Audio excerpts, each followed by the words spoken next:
I have never been more ready in my life.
weapon. Mastermind, never tried. Tell them all, tell them all. Off the Hornet, so right now, hopefully disengage him. Boom, there goes the Talon. Very good job by Haiba, unlocked in on the Hornet now. Kranzi. The Hornet, all in on the Hornet. That's exactly what I was hoping was going to happen. Shields are down, damage applied. This Hornet, no damage on it whatsoever. It's going down. Already a 2v1. Take down the arrow. I'm sick of your talking, you got the wrong one. I'm taking your king and I'll leave him broken. If I am in second, it's after no one. Just give me a second to let them know. I'm the headline, the deadline. I'm ahead time, the rare kind. I'm a living legend, lethal weapon, master, minor. Big time.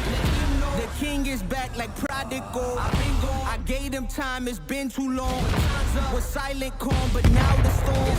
I'm not the one you can't ignore. Close. It's super close. The arrow's taking some damage here, but it looks like there it is! And with that, I let the clock tick countdown, cause I'm sick of your talking, you got the wrong one. I'm taking your king and I leave him broken. If I am in second, it's after no one. Just give me a second to let them know. I'm the headline, the deadline. I'm ahead time, the rare kind. I'm a living legend, lethal weapon, master, minor. Big time. Wabi is going to be Sin in that target, already taken out. He Raptor Saber, and he is, man, see you later, brother. See you later, Swing. carries, these guys have been the ones that we've just basically seen end matches in seconds, and now they're up against each other. Never thought I'd be the one who would play the role. Now look at where we at, man, who would've known? Both Sabers were taken out, but Avenger Squadron coming out with that win, going up 2-0, getting into the top 8 there for the Fight or Flight Finals presented by Game Glass, man. This is the road to CitizenCon, and this is what it's all about, baby. Lights, camera, action, we ready to roll. All right, places, everybody, let's put on a good show. I'm sick of your talking, you got the wrong one. I'm taking your king and I leave him broken. If I am in second, it's after no one. Just give me a second to let them know. I'm the headline, the deadline. I'm ahead time, the rare kind. I'm a living legend, lethal weapon, master, minor. Big time.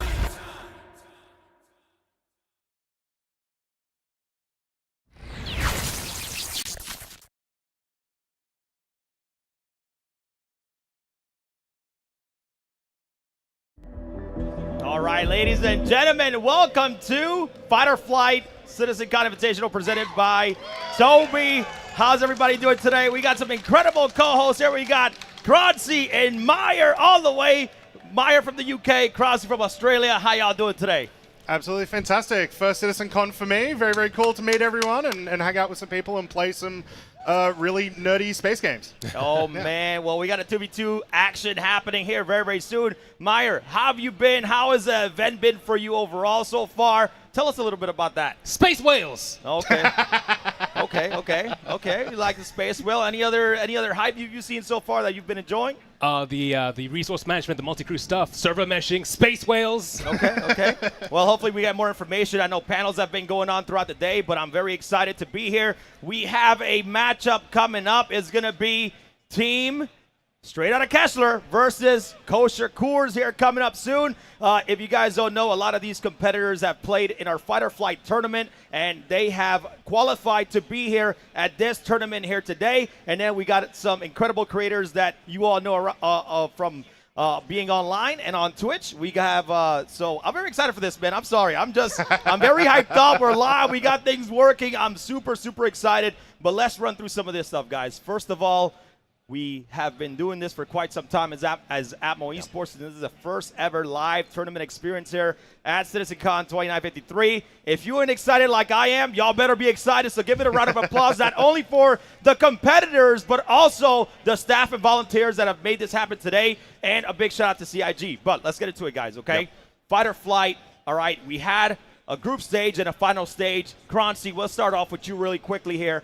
How have you feel throughout that group and tournament stage, and the competitors that we have here today that have qualified? How are you feeling that, you know, now in a live person environment, how you think they're going to be doing today on stage? Well, first of all, what a very long and grueling process that it took to get here, but it's absolutely fantastic. We took as many of the PvP community as we could get, and we said, hey, we're going to find out who's the best of you, and then we're going to pair you with some people who aren't so good at PvP, like Astropub.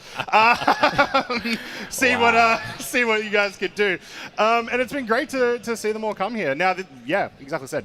This is a completely different environment to live. It is. We are on a LAN. It's going to be very interesting without having that import lag, or having people from Australia versing people from Europe and whatnot, right? So excited to see what these guys can do.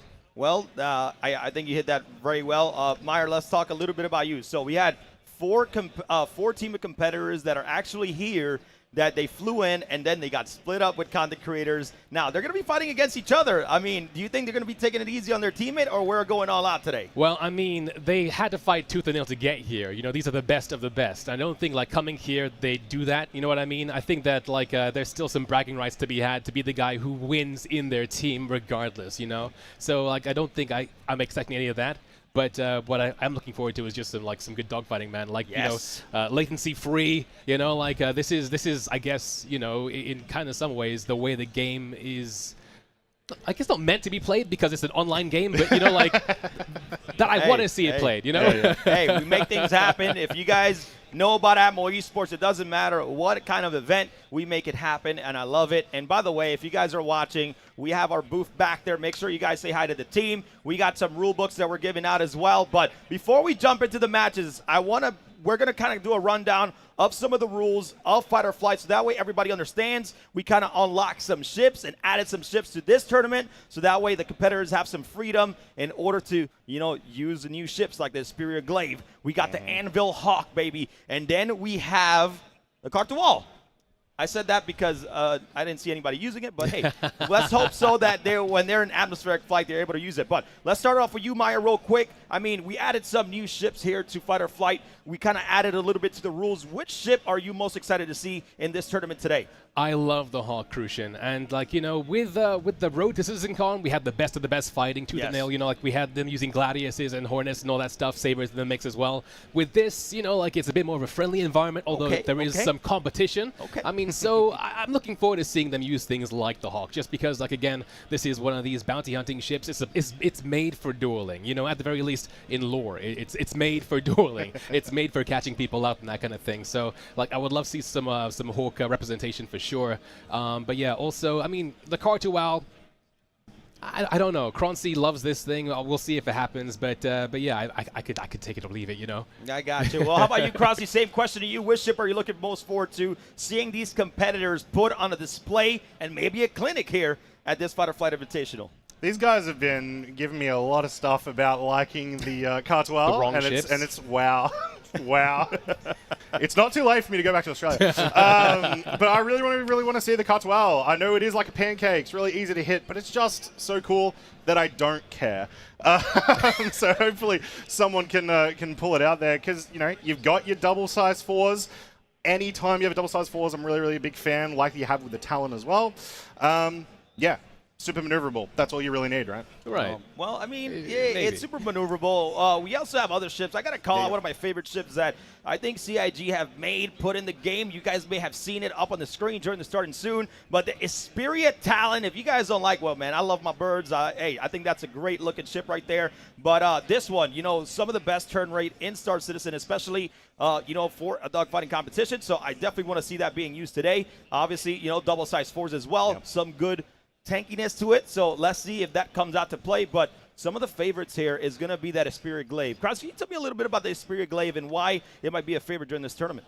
Yeah, for sure. I mean, we got to see it. We did a couple of practice rounds before we got into this today, and the Glaive popped up a couple of times. And it's been really nice to see. So, not a ship I myself am super experienced with. Ever since the last Fight or Flight, I've just been flying the Super Hornet forever.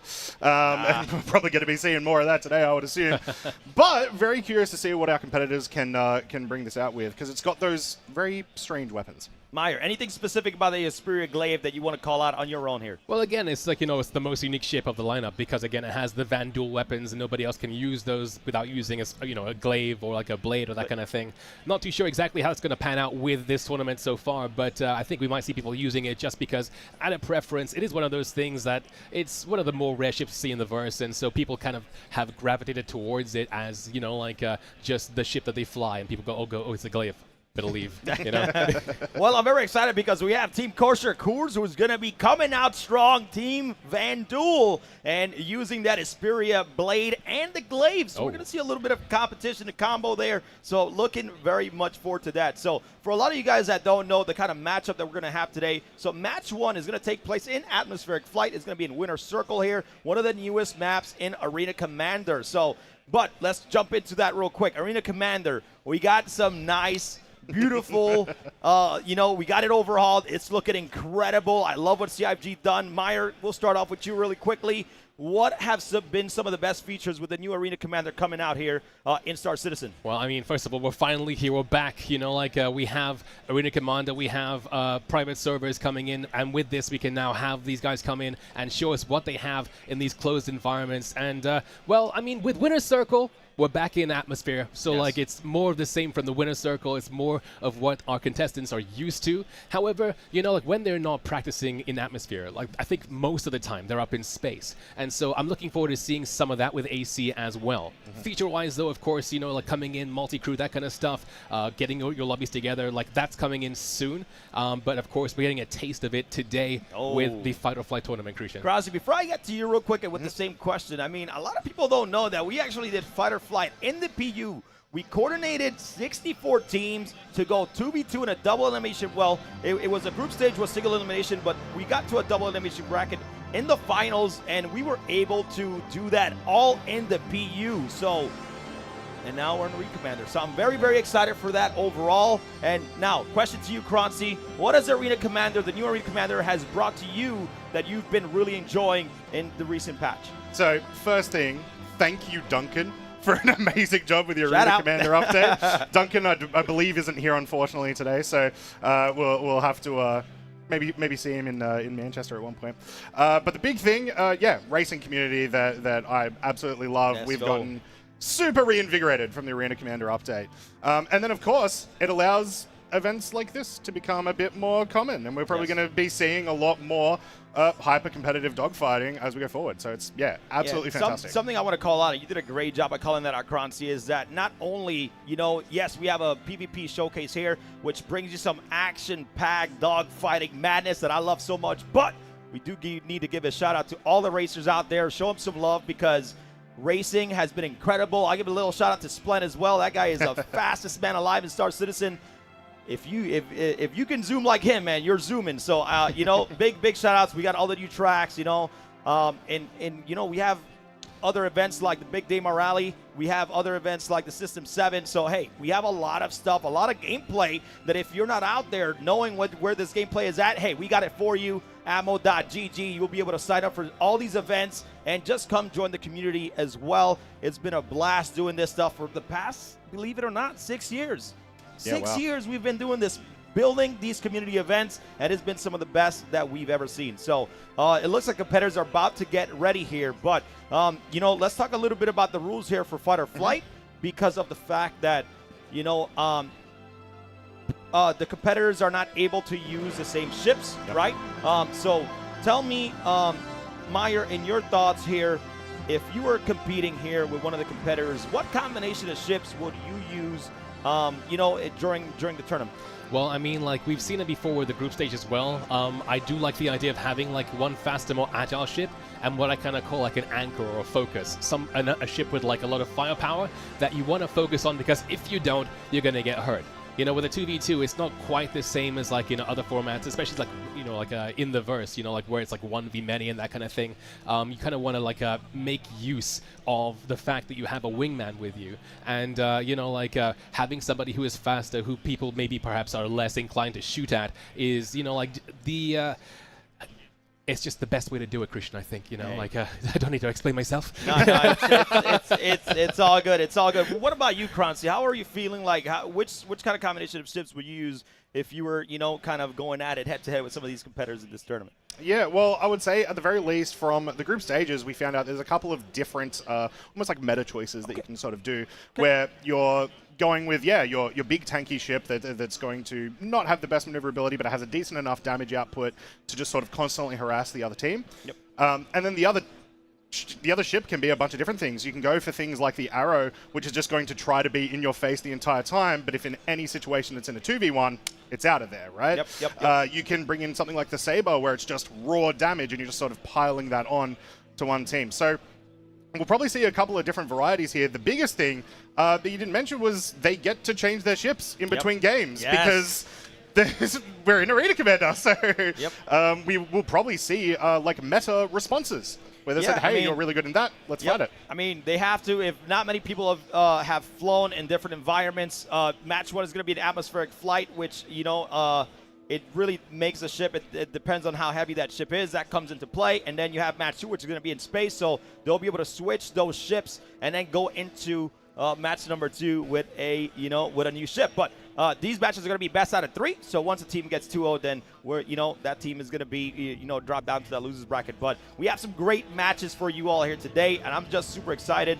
But before I go to my next question, which is going to be around the flight model, I'm going to sell out a little bit. I just want to give a big shout out here to Tobii Gaming, not only supplying Tobii eye trackers for the tournament stage of practice, but also for all the pyro stations in the back. And then we have CLX, who provided all the PCs. And, a lot of people getting all these PCs ready for pyro, it's a big task. So shout out to Tobii and CLX for really making, not only our station come to life, but also just CitizenCon in general. So when you see those Tobii folks around, when you see CLX, make sure you said, hey, thank you, appreciate it. I think it would be great. But next question here is going to be, to you, Croncy, the new flight model. We're not using that one. We're using the old flight model right now. But I think, I want to know from you, what about the new flight model excites you that is, that once we move to that is going to become something that is going to make competitive, dogfighting in Star Citizen a lot better?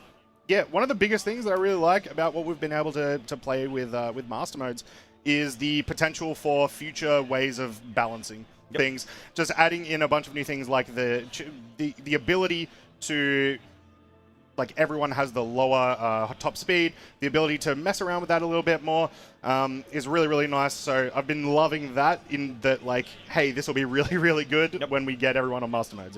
Yeah, I think Master Modes is going to be fantastic. I'm actually, everybody's saying that it needs a little bit of tweaks, but I think I'm really liking the very close night fighting style. But Meyer, your thoughts on, from this flight model that we're using now to Master Modes, what are some things that you think are going to be pretty incredible coming ahead? Well, I mean, to paraphrase Chris Roberts with the flight model, right? So, like, we've basically, like, we've gone as far as we can with realism, and now we're paring it down to where it's fun, essentially. So with Master Modes, like, you're going to have to be a bit more high committal when it comes to going into engagements, right? Because right now, because you can, like, turn around and you can backstrafe in space and stuff like that, you can, like, shoot at your opponent. It kind of makes it so that, like, well, I mean, it's a tactic people can use, but it means that as an aggressor, you kind of have issues. But with master modes, you're slower going backwards, and so escaping, disengaging, everything is going to have a bit more of, I guess, consequence. So I'm looking forward to it because it's going to, like, change up the game. It's slowing down everything. So, like, even in atmosphere, looking at people, like, flying about, it's going to look like a Star Wars kind of, like, environment, as opposed to, like, wow, I wish I could see what's going on. Like, so, like, the whole parcel, from the competitive nature to the visual nature, I'm just looking forward to seeing it, man. Like, from what I've seen so far, from all the, the first-hand impressions on YouTube and stuff, it looks good. It looks promising. Well, there's some stuff too. This is not a sellout, but I was shown something that was actually very cool. So Mastertech has something coming out. We're gonna be playing the video after the match, but they got some little sneak peeks of some new products coming out. So big shout out to Mastertech for also making sure that our competitors have some mounts, man. And they're looking ready to go. How you doing, Paul, over there? Oh man, he's ready to go, man. I'm loving this so far. So, anyways, let's go through the matches. Well, not the matches. Let's go through the teams really quickly because some of these teams, like I promise you, I shuffled it. It got shuffled, and it worked out really well. But let's go over these teams really quickly, and I want to get y'all's opinion on some of these teams and how you think if they're paired well. I mean, you know, we're not gonna saying they may not do good, but we're gonna say like how you guys feel about the pairing, you know, and kind of get your opinions on that. But we got Team Be Avenged is going to be Lizzie B, one of the, she's been streaming Star Citizen for about a little bit over a year now, and I have been really enjoying these new content creators coming to our community and just bringing it some great content, some great life. I got to give a shout out to Audie Gamer, always doing girls' night on the 890 Jump. It's been absolutely fantastic. Love seeing the new creators. I've been in full-time myself for back in 2016, but hey, now we're doing this, with some great people. So, but anyways, we got Be Avenged, Lizzie B, and Avenger 1. Meyer, we'll start off with you. How do you feel about this team? And what do you think is going to be, strong, strengths and weaknesses? Well, I mean, this team has Avenger 1 in it. Okay, So, I mean, I feel like that is a considerable strength. But what's interesting about this is the fact that Avenger 1 actually competed through the group stage to get here, and, he is a creator. However, I do think you paired this quite nicely. I think there's going to be a very interesting pairing for sure. Not paired. Of course. But, I like how you're talking about, like new creators and, like, old hats and stuff. Yep. I actually saw somebody, like, in the crowd earlier who is cosplaying as Mark Skelton, a dev from 2016 with the golden jacket. Wow. So yeah. Anyway, I think it's a really cool team. Who came up with the team names? You or them? No, they picked their own team names. Right, so okay. they picked their own team names. We gave them that freedom. I'm not going to pick team names. I'm going to call them Team 1, 2, 3. Make it easy for myself. But Croncy, thoughts on you? We got Be Avenged, Lazy B, and Avenger 1. What are your thoughts on that team? What an absolutely terrifying combo. A lot of our competitors have obviously been putting in some practice over the last couple of months, and every single time I've seen Lazy B practice, I don't want to be in those battle royales, not even remotely. So that's one that's going to be really exciting to watch. I think we've started strong. I think they might be the best team on the board. Okay. Possibly. Some predictions already. We ain't there yet. Look, all I'm going to say is that when we did the group stage and we did a little bit of training, I think, I'm going to give a shout out here to Avenger Squadron because they did a great job at really teaching stuff the right way. And it's funny because I got taught something and then Meyer was being taught on stream.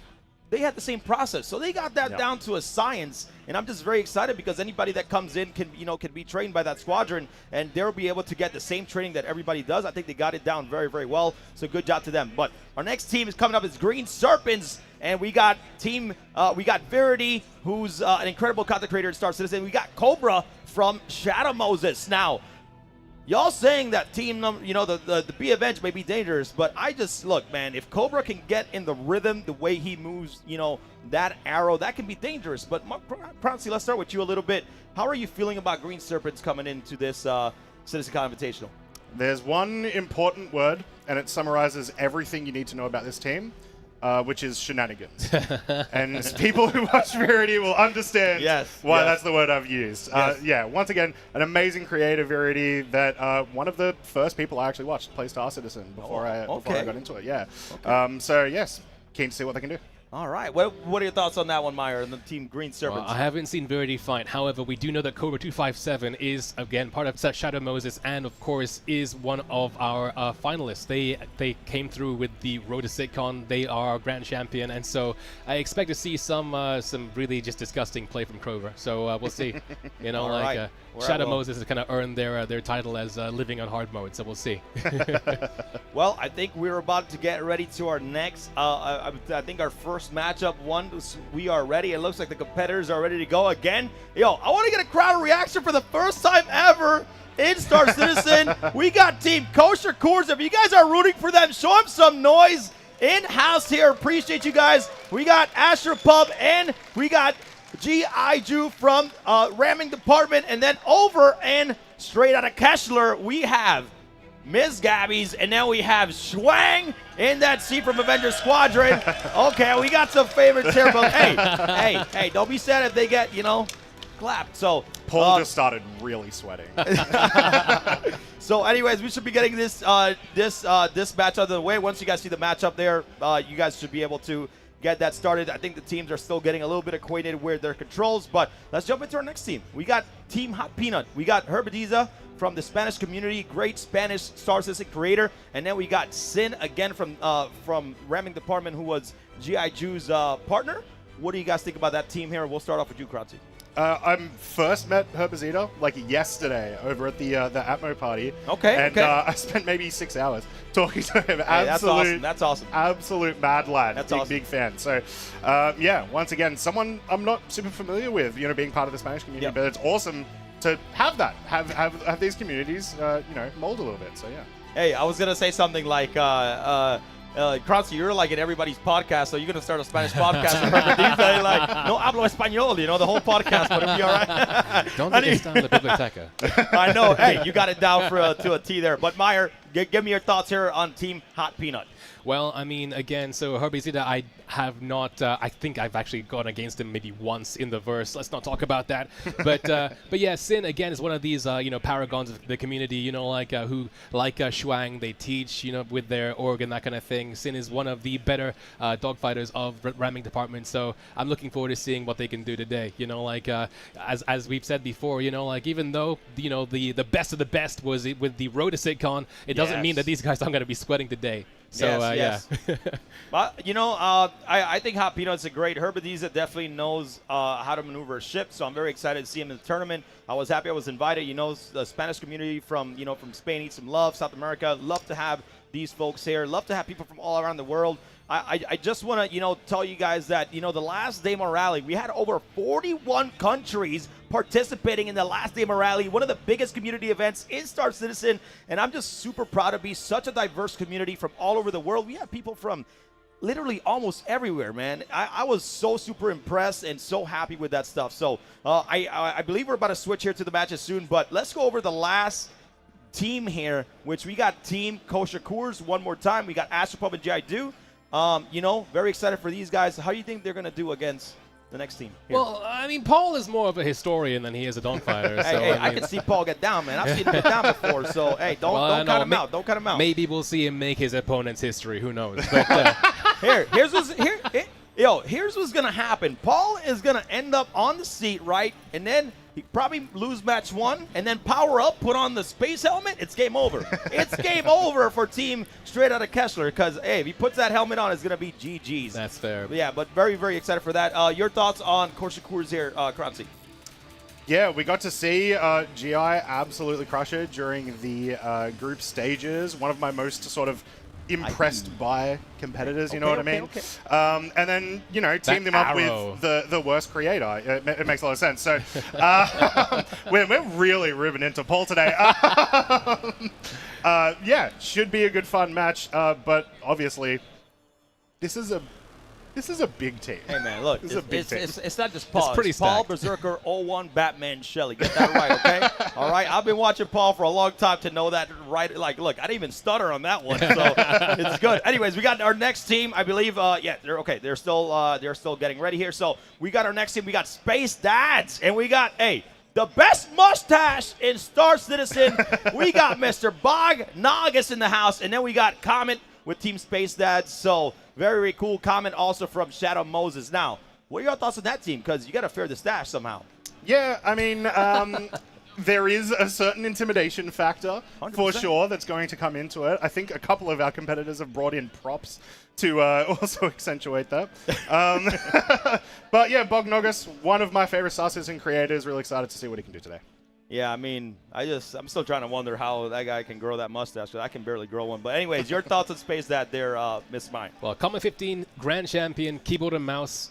Very interesting combination. Yeah, I mean, yes, our that's only right. KBM player here in this competition. No, No? we have Floor Mat who's keyboard and mouse. Floor Mat is like, I don't know how he plays at a high level, but Floor Mat with a keyboard and mouse and Comet, man, this might be some very deadly teams out here where, hey, I don't need a stick. Yeah, no, Comet's left stick mouse, right? Yeah, So yeah. I've tried that setup. It's not bad. It's different, like with pedals and stuff. It really does add to it. But yeah, like I guess we'll have to see how they do because it does factor into your flight a little bit.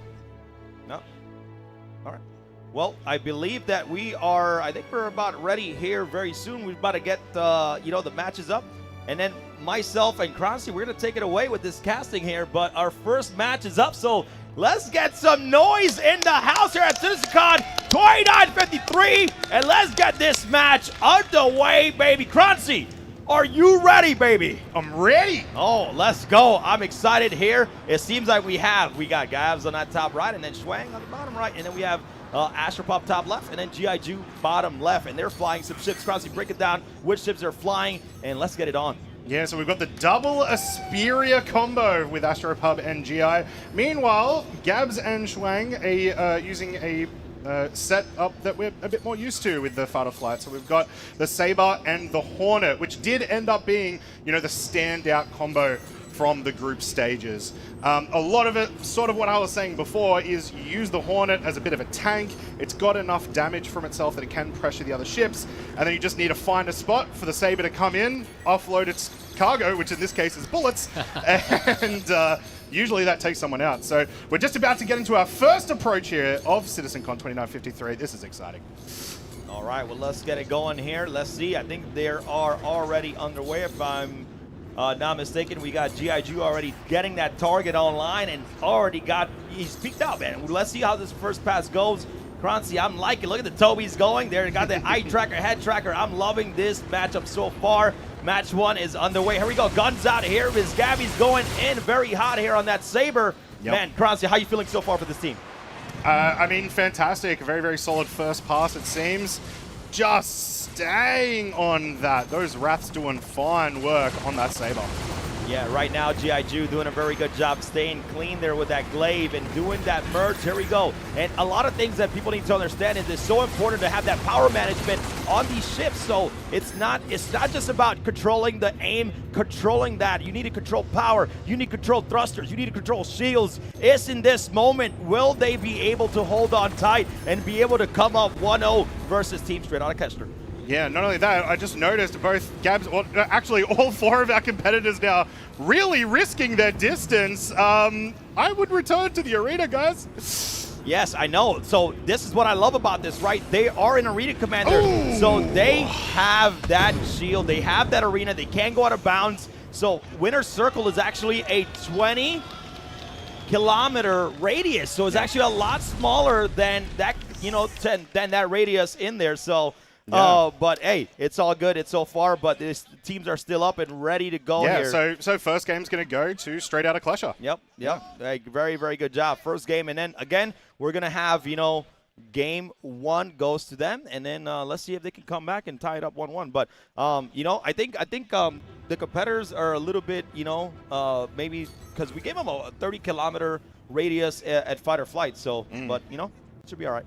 It happens, especially when you get into those heated fights. You sort of just do sometimes end way out of the arena. So it didn't end up working out for them there. Obviously, we saw Gabs and GI spent a lot of the time really close to the boundary, and then I guess Astropub just ended up caught in it as well. Yeah, I think we had some hardware issue, but let's get back to the desk, get Meyer in here really, really quickly before we go into our next matchup here.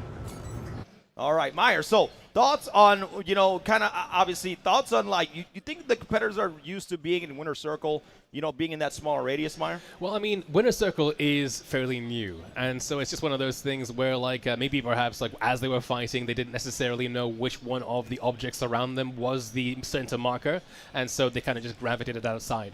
But, you know, like, when it comes down to it, you know, especially when you have, like, our more experienced, you know, dogfighters out here in Arena Commander, like, you know, like Schwang, like GI, you know, like, I guess it goes to show how just good of a wingman they are, because they stayed with their teammates even after they went out of bounds. Because, you know, you can still secure that W outside, you know, like you have like 30 seconds or so. But yeah, I mean, like, I think hopefully we won't see that happen again. You know, like with the new changes to AC, you know, like now you can't shoot the boundary to see where it is anymore. And I think that can kind of sometimes, you know, lends to them flying outside where normally they wouldn't otherwise do so. No, 100%. Krasi, I'll ask you real quick because I talked a little bit about power management during that combat. Can you talk how important power management is in dogfighting, and how does it affect, you know, how can it affect, like, you know, during an initial combat? Yeah, I mean, of course, it's super, super important. I think one of the sort of more, like, maybe obvious ones, or ones that pretty much everyone does, is on your initial pass, you know, you're tending to lose your shields a lot of the time, so you really want to get out of there as quickly as possible, get your shields back as quickly as possible, so you can get back into the fight. So we'll be seeing throughout the course of the entire day and tomorrow, that's where a lot of the skill comes from. It's not just about your vectors, it's also about, you know, when are you activating your power triangle. Yeah, I'm gonna miss tricording and all that good stuff that, you know, that really this this past, you know, flight model has brought. But we're gonna give a quick shout out here to one of our sponsors of the event as well, GetRec Labs. If we can get the starting soon screen back up for 1 second, they made some incredible 3D elements for our broadcast in and hangar, and I'm just super, super excited. You can't really see it too well sometimes, but the hangar actually has like fight or flight at the bottom, which I think is super, super cool. So I want to give those guys some love because they really, really helped us out with this event, putting those graphics together for here. So I really hope everybody here is enjoying the graphics, enjoying all of the content coming out here today. But all right, so I think there was a little bit of issues on G.I. Ju's end, so that might be we might have to kind of restart that matchup. But we'll see what you know what officials say in the back. But I mean, how are you guys feeling so far? That was pretty excited for that second, you know, pretty good. Yeah. I was getting hyped. It's a good start to the weekend for sure. Hopefully, we don't get too many people crossing the edge of the simulation. Yeah. But I guarantee we'll see at least one more time before the end of the weekend. Yeah, I mean, I feel like going from 30 kilometers to about 20. I think, you know, it's something to get adjusted. 10 kilometers, I feel like it's a massive extra area that you get, but. So, you know, to talk about the build here is that not only is Winter Circle 20 kilometers in diameter, but also Arena Commander has a time limit as well. We didn't have that time limit in Fight or Flight, so that time limit is going to be, if it runs out, pretty much if whichever team has as many people up, and if they have the both same teams up, it comes out to the damage. So damage is going to be very, very important here. So, which I think is very, very cool, you know, and all the damage is all the same. It's all equaled out, so it doesn't matter which ship you have, it should be the same. So I'm very, very excited to see this next matchup come up here soon. 100%. Yeah. But I mean, I know we kind of, you know, we're doing this. We're missing some of the panels, but were you guys able to catch some of the earlier panels right after the keynote? Space Cows. You just love animals. You probably try to play Star Citizen Farm, Star Citizen Farm City. That's what Meyer's waiting for. That's what Meyer's waiting for. No, you're waiting more for the RP side of things, man. Hey, I gotta give a shout out to Meyer, man. Incredible RP content creator. The Red Dead Redemption. Yeah. Okay. Loving that. I gotta Star talk about Citizen too, I suppose. I mean, like I'm trying, you know, but yeah. Well, let's go ahead and kind of, while the competitors are getting ready here, we'll start going down the rest of the teams. I know we talked about B of Edge, we talked about Green Serpents, we talked about Team Hot Peanut, we talked about Kosher Coors, we talked about Team Space Dad, we talked about Straight Outta Kessler, and now the next team that we haven't talked about is Team Wen. But you're not supposed to say that word. Okay, Team Wen? Yeah. Team Wen. Team Wen. Team Wen, are they going to play? I'm just kidding. I'm just kidding. Anyways, that is going to be Team One has Zero State and you Cabbage. So if you're a Zero State fan out there, wave your hand up in the air like you don't care, but it's all good. But Zero State I see over there? Is he? Anyways, Meyer, let's start off with you. Thoughts on Team One? All right, well, Team Wen, obviously, you know, we know Zero State. Zero State's one of our preeminent Star Citizen PvP streamers here on Twitch. So, you know, looking forward to seeing how they do. New Cabbage was one of our competitors for the show, for the Road to CitizenCon. So, again, another just one of the best dogfighters in the community as well. So, it's a fairly solid team. You know, like, let's not discount them just yet. But, yeah, like, Team Wen, when are they going to play? So we can see how they do. Hey, we'll check that out soon. By the way, if you guys don't know, we do have the Atmo Esports booth right behind you where we're actually doing some content creator meetups so you guys can meet some of your favorite content creators. And I'll talk a little bit about that schedule really quickly. But we have Bognagus from 3 to 3:30. They're going to be at the booth. We got Gabs is going to meet and greet is going to be probably right after the match if she feels up to it. So throughout the day, if you guys check out on X or out on Instagram where we have our socials going, you guys can meet some of your favorite content creators. They got some ships that they're going to be giving away. So make sure you guys check out the schedule over there at the Atmo booth so you guys get acquainted with not only with the creators, but also with what we do in Star Citizen. So Anyways, let's talk about our last team. Team Unconventional. The man from the UK. We got Detox and the floor mat, which is your mouse and keyboard king of the pilots. Instead of, I stole that from One Piece. It's a One Piece reference. One Piece reference. Hey, we all love One Piece, man. Okay, I'm an anime head. All so right. a sneaker head? Okay. Anyways, Meyer, we'll start with you. Team Unconventional. What are your thoughts on that one? All right, so yeah, Detox, the immovable, and the floor mat, of course, with the keyboard and mouse, you kind of go, wait, aren't everybody using dual joysticks, this, that, the other? But honestly, one thing that CIG does really, really well is controller parity. They try to make sure that it doesn't matter if you're using a keyboard and mouse or a controller or dual sticks, that to a certain amount of fairness, right? It doesn't necessarily matter. If you put in the hours, if you grind, if you know what you're doing, you can come to the top. And the floor mat did just that. And they came through with their team, Electric Blanket, and I think they came in second in our Fight or Flight Road to CitizenCon, Crucian. Well, I think Team Unconventional is great. I love having here Detox. If you haven't met him, incredible content creator. Always putting up something, some type of event with the mobiles out there on his stream. But Croncy, we'll kick it off to you. What are your thoughts on Unconventional? Well, you'd said that Bognogus had the best mustache. No. Fair point. As of this weekend, I think Detox has taken that title. No. Look, have you seen what I call him? I call him the 99 cents UK Hulk Hogan. So this is like the cheap version, But anyway, no, I'm just kidding. I love Detox, but seriously, thoughts on the team, Croncy. How do you think they're gonna do this tournament? Yeah. So first off, Detox, once again, absolutely fantastic content creator.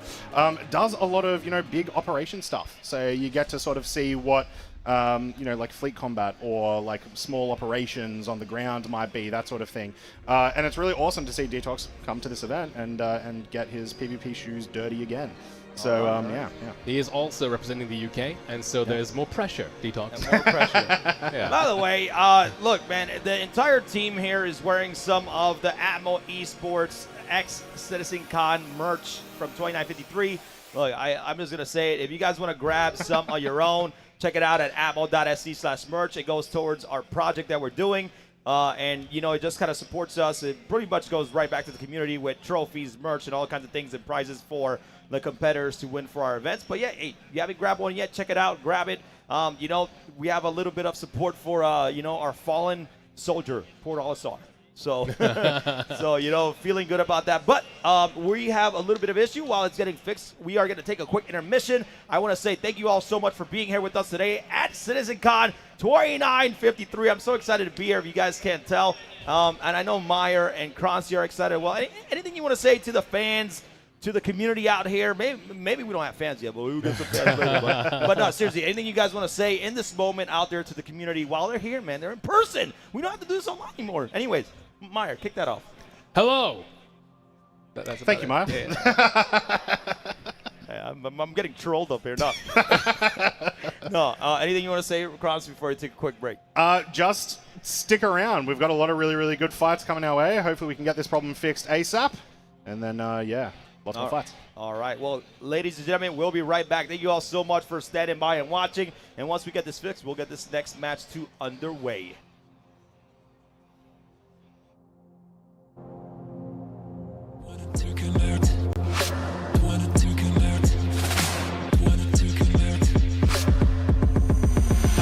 Wanted to.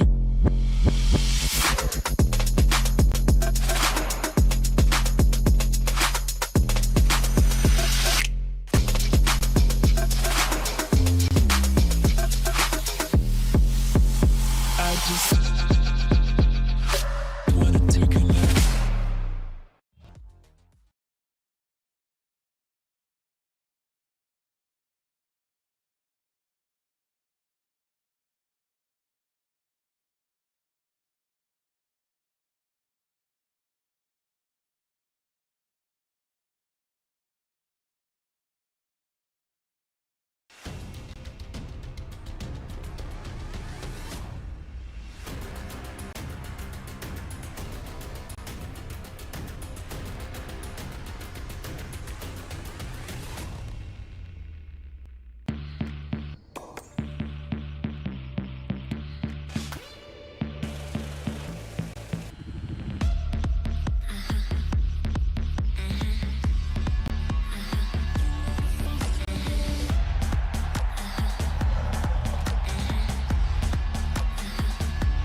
Command FR 9183, requesting immediate support.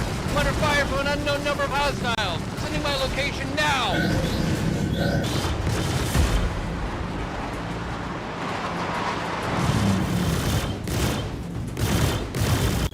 HQ, strike team. Contract assigned. HQ, strike team, roger. Proceeding to target. Red Wind, Foxtrot, Romeo, 9er 183, Walker strike team on site for assistance.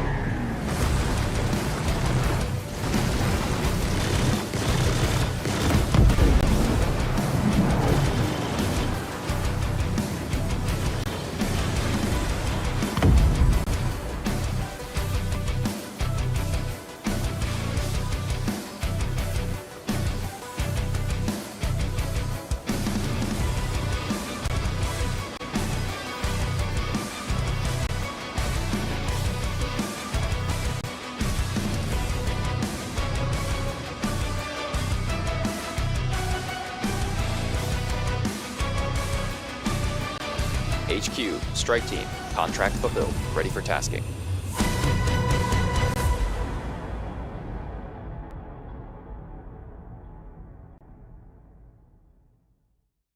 All right, ladies and gentlemen, welcome back to the Flight Invitational presented by Tobii here live at CitizenCon 2953, and we're just getting our next matchup back and ready going here with our teams, but let's just chat a little bit, guys. How you feeling after that first round? I mean, it was pretty good. Unfortunately, we had some competitor sticks kind of fly off the shelf, but hey, should be all right. But hey, we're back, we're live. I'm excited again, and we're about to get this match underway here in a little bit. But give me your thoughts here, Meyer. Like, how are you feeling so far? And you know, just seeing this finally live in action in person.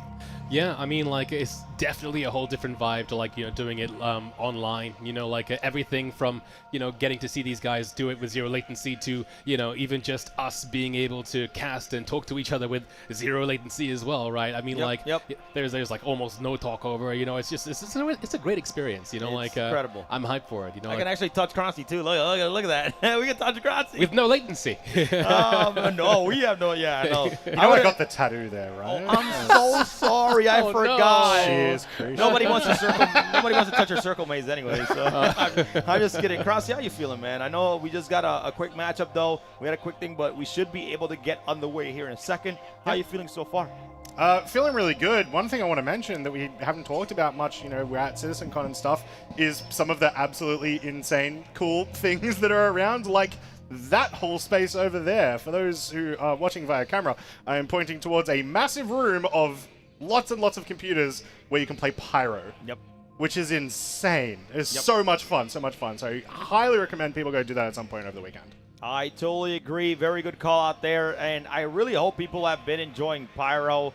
I'm going to have to get myself out there and check it out here very, very soon. But I love that, you know, the entire Hall B here at the LA Convention Center is pretty much Pyro themed. So I hope that you all that are watching from home are able to see how incredible this place looks. So I got to, you know, kind of give another shout out here to the entire CIG staff and community and the entire community here at StarCitizen, man. I am absolutely loving the vibe of the event, and I hope everybody is enjoying the panels. But I know you both are going to be sitting down. I'll probably go home, watch all the panels as well, and kind of break that down, and you know, with your communities, and it's going to be a good time. But was there any panels in the schedule that you all really are interested in catching either here or when you get home?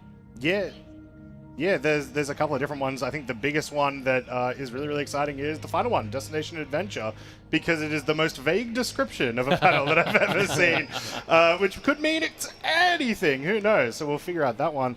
But I did get to catch, just before we started this, I got to catch the little talk about server meshing. And they were able to do server meshing live on the panel, and it was really awesome to see that. So we're getting there.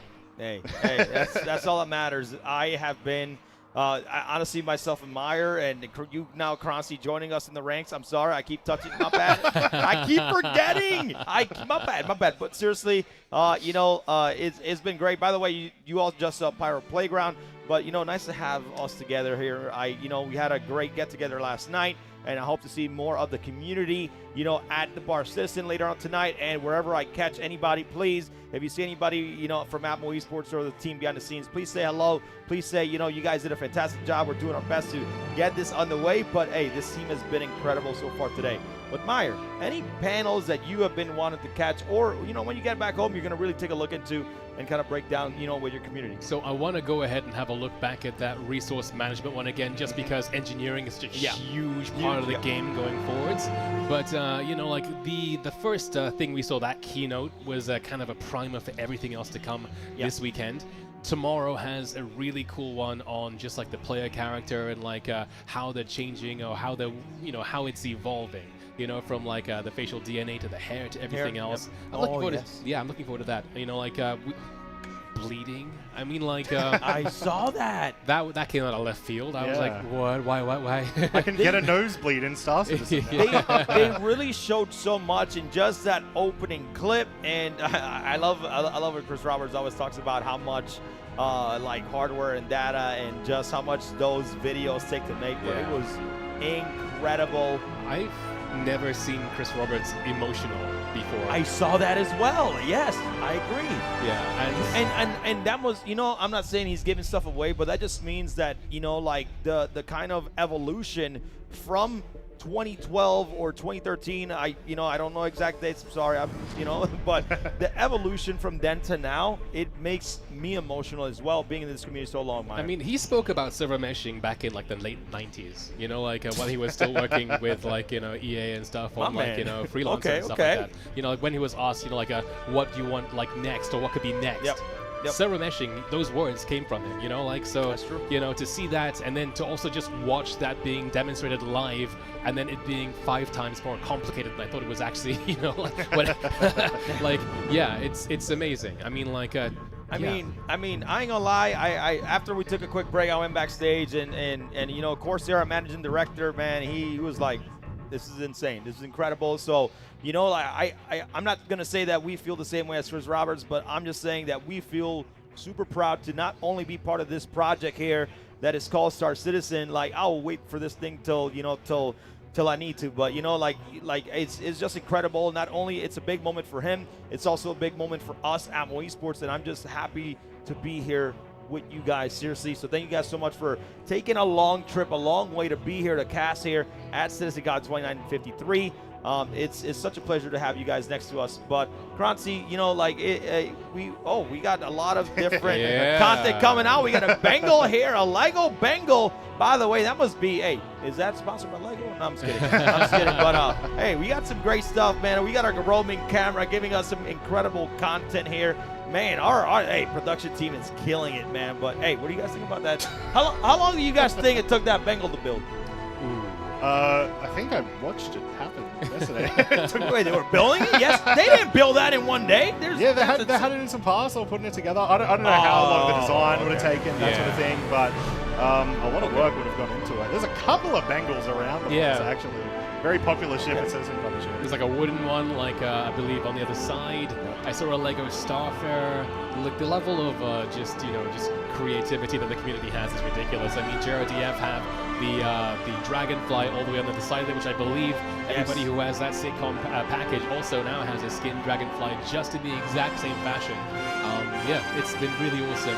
You know, like the cosplay this year has been phenomenal. I've seen some Ninetales guys, you know, with the VIP only ties and everything else. I think Kin Shadow came, I think, top place in the tournament today as well. Hey, you know? We got to give a big shout out to Galactica for hosting that cosplay on the main stage here at CitizenCon 2953. So absolutely fantastic. Love seeing her out there, you know, doing that hosting. It's absolutely incredible. Well, let's kind of give some love here to some of the community booths here at CitizenCon 2953.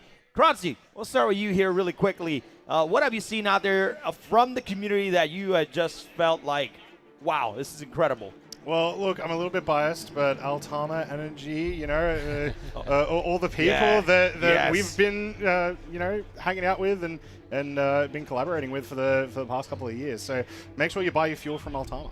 Hey, I mean, Did you see this gas station? Pyro's coming. Yeah. You see that gas station? Yo, shout out to, Sigelian with that gas station. And I think it was built by JRDF, but that thing looked absolutely incredible. The top was like a holographic, just top-notch stuff from Sigelian and Ultimate Energy. Meyer, anything that's standing out to you, in the community booth section here at CitizenCon 2053? Well, I mean, just to get another shout out to the cosplayers there. I mean, Diabolus, Kin Shadow, Combustible Props, they're all there in the front there. I think we actually have a camera shot there of Kin Shadow, like wearing the shipjacker outfit there. If we can go to that, there it is. Look at that! Look at that thing! Follow that man! Chase him around! They have like the helmets and everything else. Oh, that's that so is sick. for those who've got like a CIG bingo. Look at the fidelity in that costume. It's so good. Oh, what the heck, dude. Man, that is absolutely incredible to see that. That is some top-notch cosplay. I gotta give a little bit of shout out, but look, I thought, right, the Halo community had some great cosplay. I was there at HCS last week. But hey, I ain't gonna lie, StarCitizen cosplayers is just on another level. So when you guys see these cosplayers, they put in a lot of work. I'm talking about like a whole entire year of work into some of these cosplays. So when you guys are taking a picture of them, man, show them some love for the hard work they put into those cosplays. But that was absolutely incredible. Any other favorite cosplays, Crossy, that you've seen around that you really like?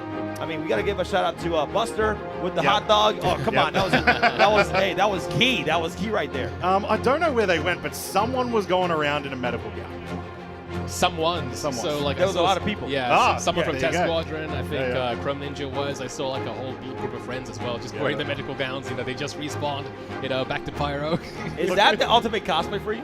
Well, it's the ultimate clothing. It's in StarCitizen. It's what you wear the most, right? It's the ultimate in commitment. That's for sure.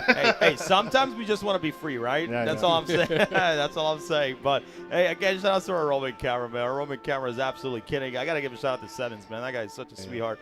But anyways, once again, y'all, we have a team straight out of Kessler. We have T Schwang and Ms. Gabby's. If y'all want to say hello to the crowd out there, and then we have Kosher Coors. We have the incredible Astropub and the incredible G.I. Jew here ready to go. And a lot of these competitors flew from all over the world. From Canada, we have people from U.S., U.K. So just love having the competitors here. That's right.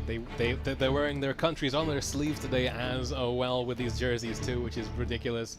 Like I've seen yours as well. That's not the American flag. What is that? This is actually, so I was born and raised in the Virgin Islands. Okay. So that is my hometown, the U.S. Virgin Islands. So it is a U.S. territory, but that is what my flag is. Very part. That's where actually our culture is called Crucian. Okay. So we'll actually coming out there, but that's why I'm Crucian Gaming, because it's just I rep my culture, the people, the food. It's just an incredible place. Even though I left, but yeah, it's an incredible place. That's deep lore right there. A lot of family. So Crucian, out here. So all right, here we go. We're about to jump into the match, and Meyer, Kronsy, I'll let you guys take it away on this one. You got it. All right there, Crucian. So we're back here for the Fight or Flight tournament here, and we've got these two teams. We've got Be Avenged with Leezy B and Avenger. We've got oh geez. Oh no, what teams? Help me out, Krutzy. What's going on here? Who's here? We got Schwang and Gavs, of course, from straight out of Klesher. And of course, we've got the Astropub and G.I. Jew with Team Kosher Cores. And they're about to go again. We've got the double Esperia here, the Vandal Recreations of the Vandal Blade and the Vandal Glaive. Going up against the Saber and the Hornet, which is, I think, a mainstay of our road to CitizenCon here, Kronsy. Yeah, the most popular outfit that we've seen the entire last couple of months, and it makes a lot of sense. It's a pretty deadly combo. We're into it now, though, going straight for it. That's right. We're in Schwang vision right now as we hop into this Saber as it moves on into this Glaive. And right now, the Glaive is not aware of where the Saber is, and the Glaive is just able to, the Saber is able to get like a huge cross-sectional advantage there on its target. Yeah, a couple of shots came in, but a little bit hard to actually land any there, it seemed, for the most part. You're going to have to get those shields down quickly, because in a lot of these fights, you really need to continue putting the pressure on immediately after the shields, because they will be halfway across the map the second their shields go down. That's right, the Glaive is still being harangued here by the Saber, and as you can see, their shields are down. We haven't seen their hull flash for a bit, but there you go. The Saber is still pushing all 4 guns on them there, and if we hop into Schwang's view, we can see what it looks like as the cat chases that mouse. It's a 2v2. You gotta watch out, though. Who exploded? Down it goes. Down goes Gabs. Oh, wow. Down goes the Hornet. It looks like the Hornet there fell victim to our third party of today's matchup, which of course is that big fat rock out in space. And with that, Schwang is now on his own. Yeah, this is one of the situations we have seen that there are a couple of ships that can get themselves into 2v1s and be okay. The Hornet is an example of that, but the Hornet was the ship that just exploded. So the Saber's going to have a really tough time here to be able to get back in this one unless they can offload a couple of volleys of their Panthers. That's right. I mean, they're still holding strong here. Schwang has some really good throttle control here as they move on into this blade. Now, they're going to have a bit of an issue here, of course, pulling in because, of course, the Saber is a bit slower. But as you can see, that trade-off fell in their favor so much so. Look at the rear hull there of the blade there, Croncy. It's below 25%. In this next pass, we might see them explode. Big damage, not letting those shields come back at all, continuing the harassment. There it is. Come on. It's only a matter of time. There it is. All right. That's 1 for Schwang. Let's go. So now we just have the Saber versus the Glaive. Bringing it back to a 1v1. That's right. However, that is G.I. Jew there in that Glaive, and they're not one to be discounted. We've seen them before in the Arrow, Croncy, doing some amazing work at the road to CitizenCon. Let's see how this duel goes through. Yeah, this is a matchup I'm not familiar with. I don't know how the Glaive is going to be here. So I really need them to entertain me so I can use that knowledge for the upcoming matches. I feel like we're going to see this ship quite a lot, actually. That's right. This might be one of the last times we actually see the Glaive in this kind of, I guess, scenario, because of course the Glaive, all the Vandal ships in general are actually being leveled up. They're evolving as Squadron 42 gets released. We've seen some of the new looks for these ships. I don't know if they're going to change how they fly necessarily, but the way they look, the way you see through the cockpit, that's all changing very soon. So like, yeah, we're seeing right here, I guess, the late stage of, I guess, the old version of the Glaive with the hot rod paint style. There's Schwang coming through. They're taking the shields down, 86 points, 120, 206, 200 points of damage there, getting that top pancake there of that the Saber's Glaive. not doing too much better, honestly. This is a big trade-off. It's neck and neck there. Schwang's entire hull is red there. Only the cockpit is blue. And there we go. Ladies and gentlemen, that is a game for Koshakuas. All right.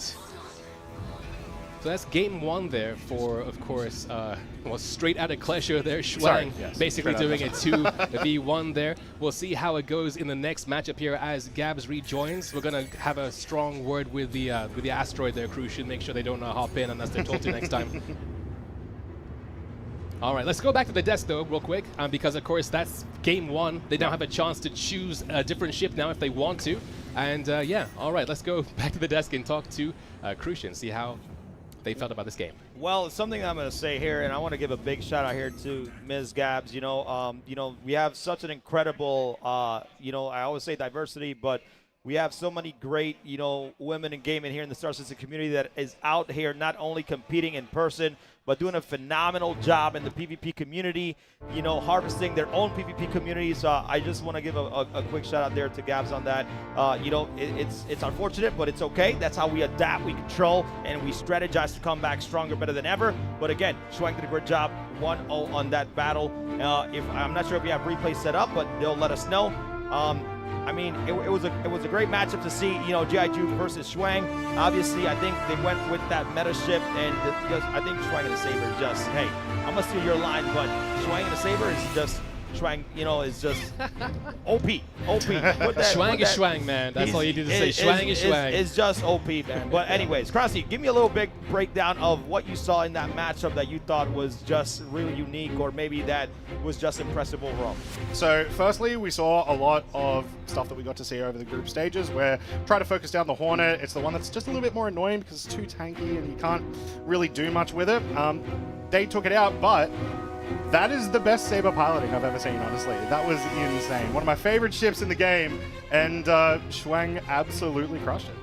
Well, that goes up, I know the earlier matchup was That one was kind of canceled out, but there goes Strata Caster goes up 1-0. Meyer, same question to you. Any thoughts on this last matchup that just happened? So when it came down to 1v1, Schwang and GI, I kind of thought that maybe perhaps like, you know, it might have been in GI's bag just because, you know, like I do believe that the Saber has a bit of a weaker like pitch velocity than the Glaive did. However, you know, it didn't seem to matter. There was a bit of a trade there, but it seemed like, you know, Schwang managed to get like his total control kind of like, well, in control, right? Like to merge with GI's flight pattern and get some shots in. I mean, I don't think I've been able to do it, but then again, I've seen how Schwang flies. That entire time he was tricording, and I don't even know if tricording even matters in 3-2-1 at the moment. But regardless, I mean, like it paid off. But then again, it's all muscle memory at the end of the day, and yeah, it was just a good fight.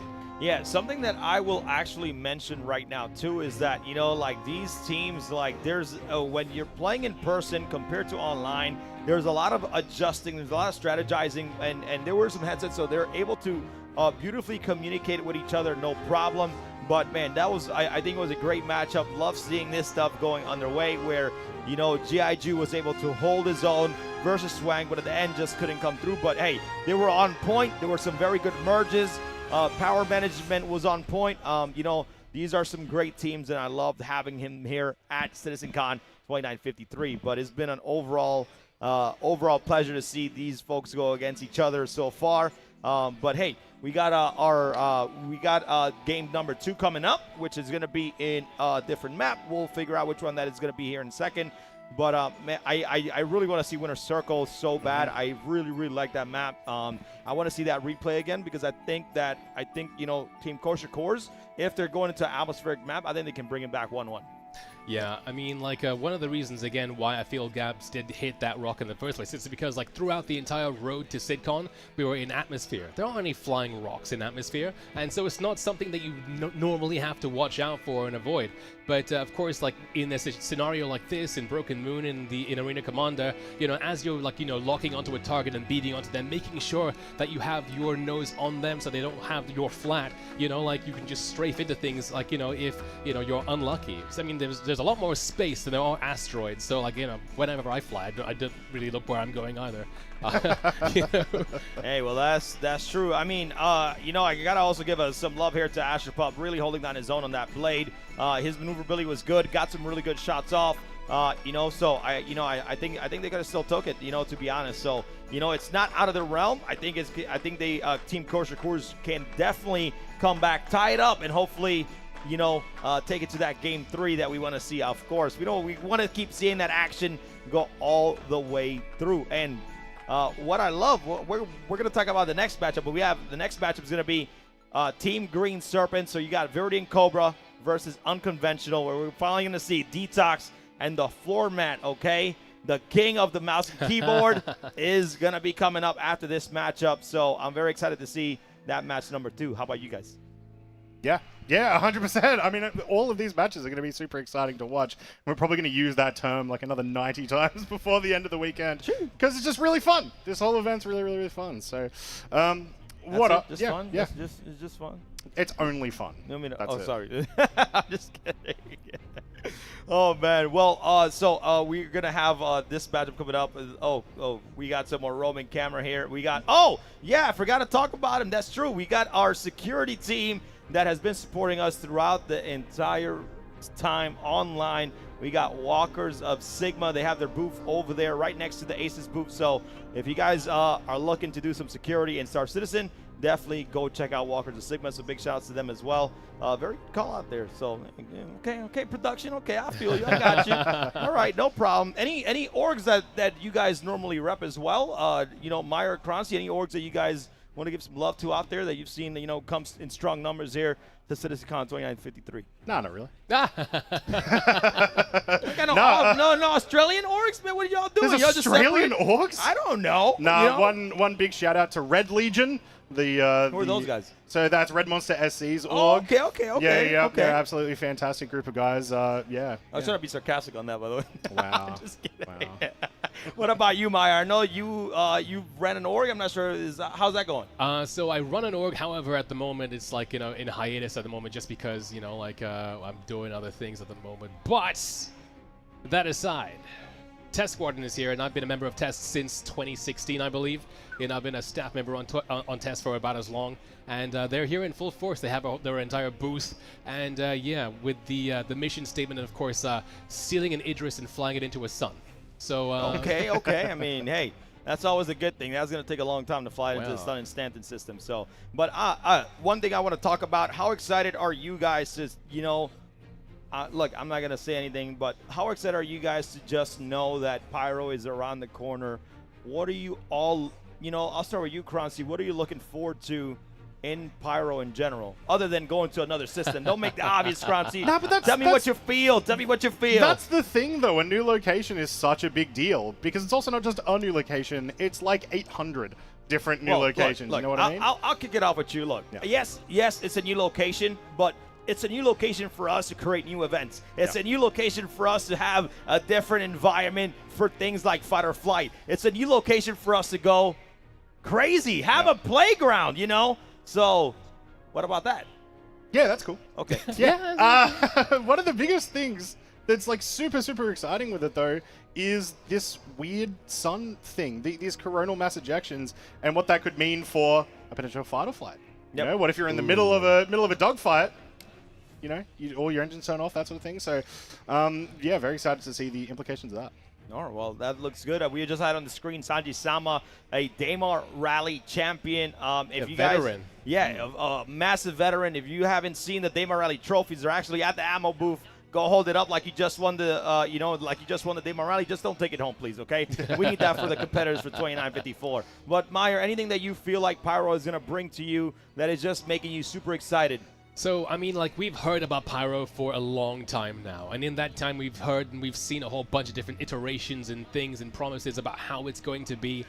There are a few minor things about Pyro that I was not expecting to see or hear about. For those who have been to the Pyro playground, they've spoken about, of course, the coronal mass ejections. That is the solar flares. It's such a minuscule thing that, like, CIG hadn't talked about. Ever since they talked about it in the lore, they just kind of, like, were silent. Yep. It exists. It's a thing. It's a hazard. We got the Corp here showing off a little bit about them, doing some great work here. Hey, shout out to the Corp here. Something, I mean, I'm just super excited overall to kind of just have a new playground for all of us. By the way, I got to give a shout out to something that they took away from us, man. I'm just kidding. They didn't really take it away, but, I mean, maybe not many people that, have been in the game, but we had Levski, we had Levski that, it's in the Nixie system, and then they put it back where it belongs. We used to fly a lot to Delamar. That place was, I've had some fun in Delamar. I'm not going to lie. Like, trying to fit a reclaimer in there and just never fits, and I can't pilot it. But, hey, I got better over the years piloting. But, I mean, we got Pyro coming in. How soon do you think we're going to get another system? Is it going to be another year, or how do you feel like are we going to get another system quicker? Because I would love Levski back, man. Development is definitely exponential when it comes to CIG. I mean, like, they just purchased Turbulent, and that's their entire gig. That's their entire thing. They're cooking. If you've seen the playground, you can see how far Pyro is coming through. Like Chris said, within the next 12 months, we're going to be getting Pyro. I have a feeling it's going to be much, much sooner. Sure. Yeah, that being said, Pyro, it's got, like, of course, it's got Ruin Station. It's got, like, when it comes down to points of interest, that's kind of like the only thing. We're not waiting and, that kind of thing for new Babbage and Arc Corp and all that stuff. So, like, the Nix system, where Delamar is, and, is considerably smaller. We have that hero location already. Yep. Everything else that's required for the Nix system to be a thing is, of course, the jump point and a few points of interest. Delamar exists inside an asteroid belt, and there are a few other things. There's an interesting survival mechanic. There's poison planets and stuff in the Nix system. That's it, really. So soon, TM. Hey, it's all good. I'm okay. I'm okay with waiting. I'm a patient person. Hey, it should be all fine. So I had a question for y'all, by the way, because I know that when we had the new patch, we start seeing these jump points. How excited were you guys to see all the jump points where people were putting them on social media and kind of showing that off? Like I wanted to rush in game and just check it out myself. But how excited were you to see those jump points finally in the game, Croncy? Yeah, they looked absolutely amazing, right? That was the big thing. We've been seeing them do the all the gas clouds for, like, all the refineries and all that sort of stuff. But this was really a step up for sure, and it sort of gets you excited for. Hey, there's just like the one more next step. I just need to stay there so I can get into that wormhole. Yeah. What about your thoughts on that, Meyer? I mean, like, all that hype died the second I saw a space whale. I think he likes space whales. Yo, do you have the plushie? Do you need me to get you a space whale plushie? You know, I'm sad I haven't seen a single Finley the Stormwell plushie this entire time. What? You haven't seen one? No. People, watch somebody bring one tomorrow and just right? Yeah. I mean, it should be good, man. I think that CIG, you know, the merch they've been putting out has been absolutely fantastic. So, by the way, CIG does have a merch booth all the way in Hall B. To the, I think it's left of the entrance as soon as you walk in. So make sure you guys grab some official CitizenCon 2953 merch before you leave. And I just want to say one more time, it's an absolute pleasure to be here with the entire community, and I hope to see some people tonight. You know, wherever I end up, like it's great. Like the entire floods in the hotels are absolutely amazing. And look at that, we got Ultima Energy. We're there. Look, I know it's not a gas station, but it's a gas station. It looks incredible. It looks amazing. They got some logos. They got some people there, and that's it. The entire LED screen is absolutely amazing. You want some quantum fuel? Anybody want some hydrogen fuel? Hey, Ultima Energy got it, baby. So, but looking good. Hey, seriously, love it.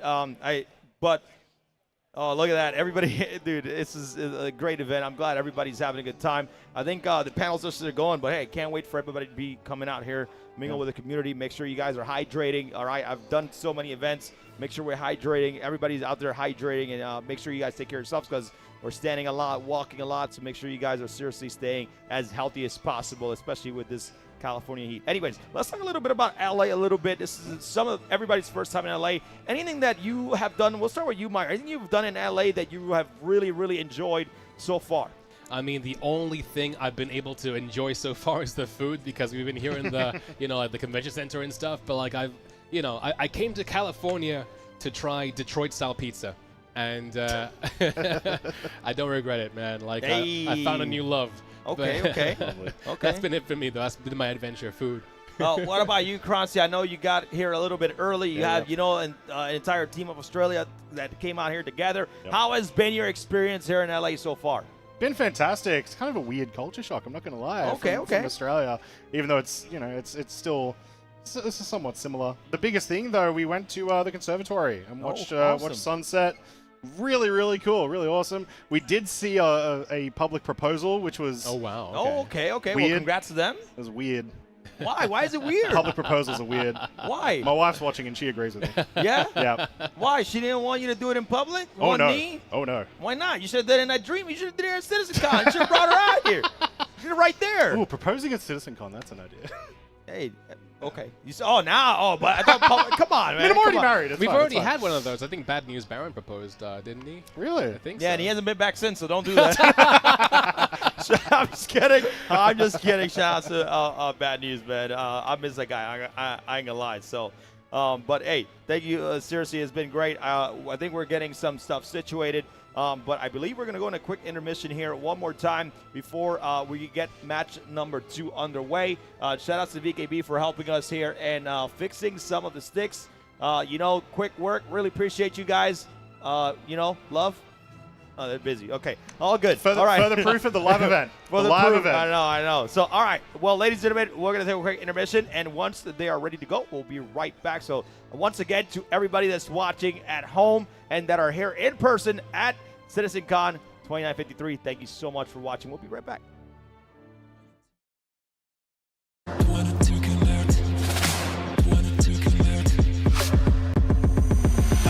Wanted to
support. I'm under fire from an unknown number of hostiles. Sending my location now.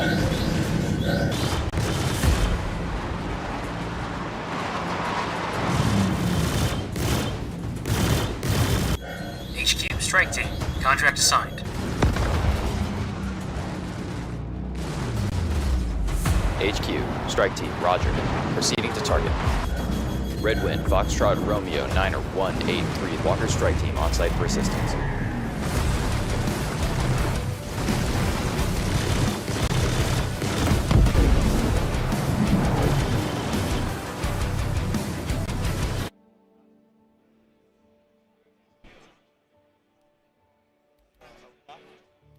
All right, here we go. We are back here at CitizenCon 2953 for the Flight CitizenCon Invitational presented by Tobii.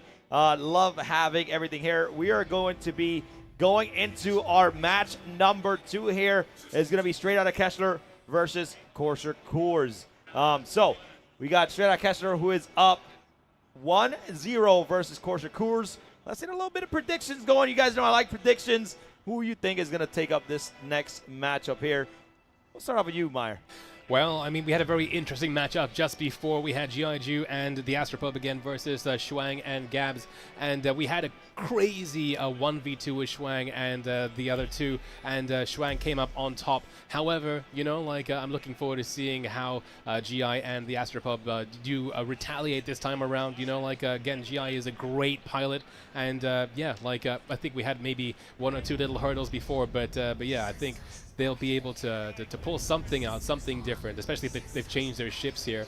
But yeah, all in all, man, I'm just looking forward to seeing this one through. But predictions, we're going to see a Game 3. Okay, Game 3. What are your thoughts here, Karatzi? Well, Gabs and Shuang are from 2 of the most popular PvP communities in StarCitizen, so it's really hard not to see what we're going to get from them. You know what I mean? So, yeah, I don't think we'll see a Game 3. I reckon they're gonna wrap this one up. All right. Okay. I see how it is. It's okay to go either way. We gotta. So I would like to see a Game 3. So I'll stick with Meyer's. Meyer's availability here. But guys, I'm gonna let you guys take it away. The game is underway. All right, and we are back again with Corsair Coors, the Astropub, and G.I.Ju there in Team Esperia there with their Vanduul replication, Blade and Glaive versus Shuang and Gabs' Hornet and Saber. We're already off to a great start here. Paul is making that first move.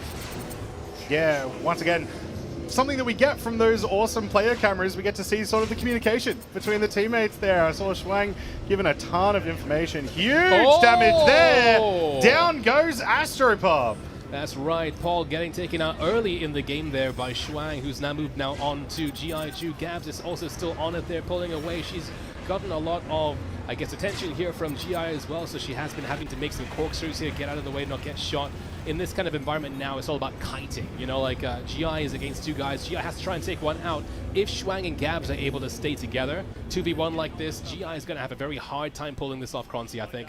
Yeah, remember, the big thing here is the Saber just has so much damage output that if they're able to get into a situation where the Hornet's being a bit of a threat, then, you know, one volley from the Saber can mean everything. Now, once again, we're playing very close to the side of the simulator again. We hopefully don't want another situation like we had in our first attempt earlier, so yeah, get a little bit closer into the center maybe. That's right, we're just on the outer rim here, about 500 meters away from that edge there in that countdown. So it seems like if they just stay right where they are, they should be okay.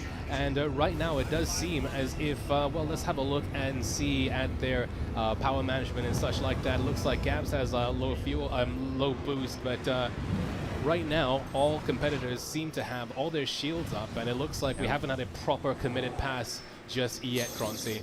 Yeah, but just as you say that, it looks like we're about to get into it right now. Everyone's on top of each other. Shields almost down. There they go. Damage being applied. Can they take it down, though?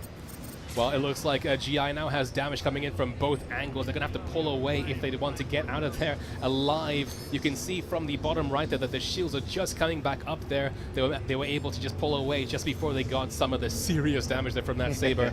However, you know, like, again, if they get taken out here, this is going to be them moving into the losers bracket. But yeah, we'll see. I mean, so far, I mean, like, GI seems to be steady. He's focusing on the tactic ahead of him right now. Just has to make sure that when he does make these engagements, he's not got his flat to Shuang, which means perhaps maybe trying to take on Shuang first, but we'll see. Yeah, definitely.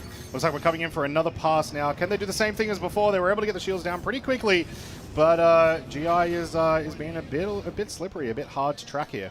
That's right. Again, I do believe the Glaive might have a pitch velocity advantage over the Saber here. However, again, that Saber is being flown by Shuang, who's going to be able to use a lot of liberal... big damage. There it is. A lot of liberal throttle manipulation. There it goes. There we go. All right. With that, that's Gabs and Shuang taking yet another point here. So it looks like we did not get that run back that I predicted. So there it is. Fantastic. An amazing performance by Straight Outta Clash. All right, let's hop back to the booth there with Crucian to discuss what just happened. Wow, what a great matchup there. I saw what GIG was trying to do in that matchup. He was definitely trying to outmaneuver, trying to get a very good position before he was able to unload and hopefully take down someone in one pass. So, but hey, I think overall, of course, Shakur is doing a great job. They look like they're having a ton of fun out there, you know. So hey, I love it, but I'm gonna give it to Gabs and Shuang. Man, they are coming out very strong, very hot. I kind of wish that, you know, GIG had that advantage to hopefully, you know, outmaneuver, be able to, you know, turn around and get that merge and get that first pass and hopefully take somebody down. But, hey, it's all right. We're here to have fun. We're here to have a good time to do a little bit of a showcase here with the community here at CitizenCon 2053. But I'll kick it off to you, Kranzi, your thoughts on this matchup here. I mean, yeah. Losing Astropub very early on sort of solidified it, but GI spending pretty much the majority of the match just trying to get in any advantage he could. But Gabs and Shuang able to team up there and take it out. And you know, I'm not really that surprised. There's just such a strong team. They do have a hard competitor in Astropub and GIG, but yeah, very solid. Well, and Meyer, what about yourself? I mean, you know. We almost had a competitor go out of bounds there, but hey, they were able to kind of, you know, maneuver back in. But what are your thoughts about this matchup? And, you know, we have Team Straight Outta Kesha going up 2-0. Well, I mean, it goes back to what you mentioned before about these changes to AC, right? Like, we no longer have that hard barrier, the simulation boundary. Now you have that soft boundary, so you know if you touch it, you can leave. If you were able to clock it in time, you can, you know, like re-vector and get back into the fight without conceding too much against your opponent there. Because, again, if you see you're out of bounds and you try and move away, your opponent isn't going to see that too. They're just going to see a free target. So, yeah. Yep. No, totally agree. So, well, we have Team Straight Outta Keshler, who is going to be moving on here into our winners bracket. Appreciate you, man. Oh, wait, is that okay? They're showing. Hey, if you guys want to, you know, high five each other, that's fine. But hey, that's awesome. That's why I love it here, man. The vibes are so high here, man. I thought they were communicating with me, but hey, it's okay. I know I'm not that important. It's all right. Okay. Oh, it was me. Okay, thank you. I appreciate it. But anyways, any more thoughts from either you, Meyer, or Kranzi that we have maybe have missed of this matchup here? Just, I mean, it was a good fight. I mean, like, it was a bit shorter because, of course, you know, Shuang kind of clocked onto and grabbed onto Paul really early. It was something that didn't happen before, so we didn't anticipate it, but it really did change the flow of that battle. So yeah, I mean, like... I'm sad because we didn't see a Bango Shuang, you know? Right, yeah. There's time yet still in this competition. All right, well, any thoughts or Kranzi on your side of things? Yeah, for me, biggest thing is just that we got to see the 2 Vandal ships. You know, we added these new ships... but not necessarily new ships. We added some ships into the rule set, and we got to see a couple of them do their thing. So it was really cool. I totally agree. I want to give a big props to GIG Astropub. Thank you all so much. I really appreciate that. GIG is definitely, man, a skilled pilot, especially one of my favorite matches during the finals.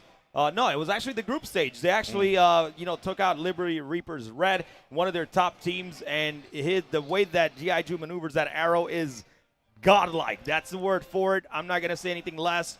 Just like Cobra, we have so many great arrow pilots out here that are here competing.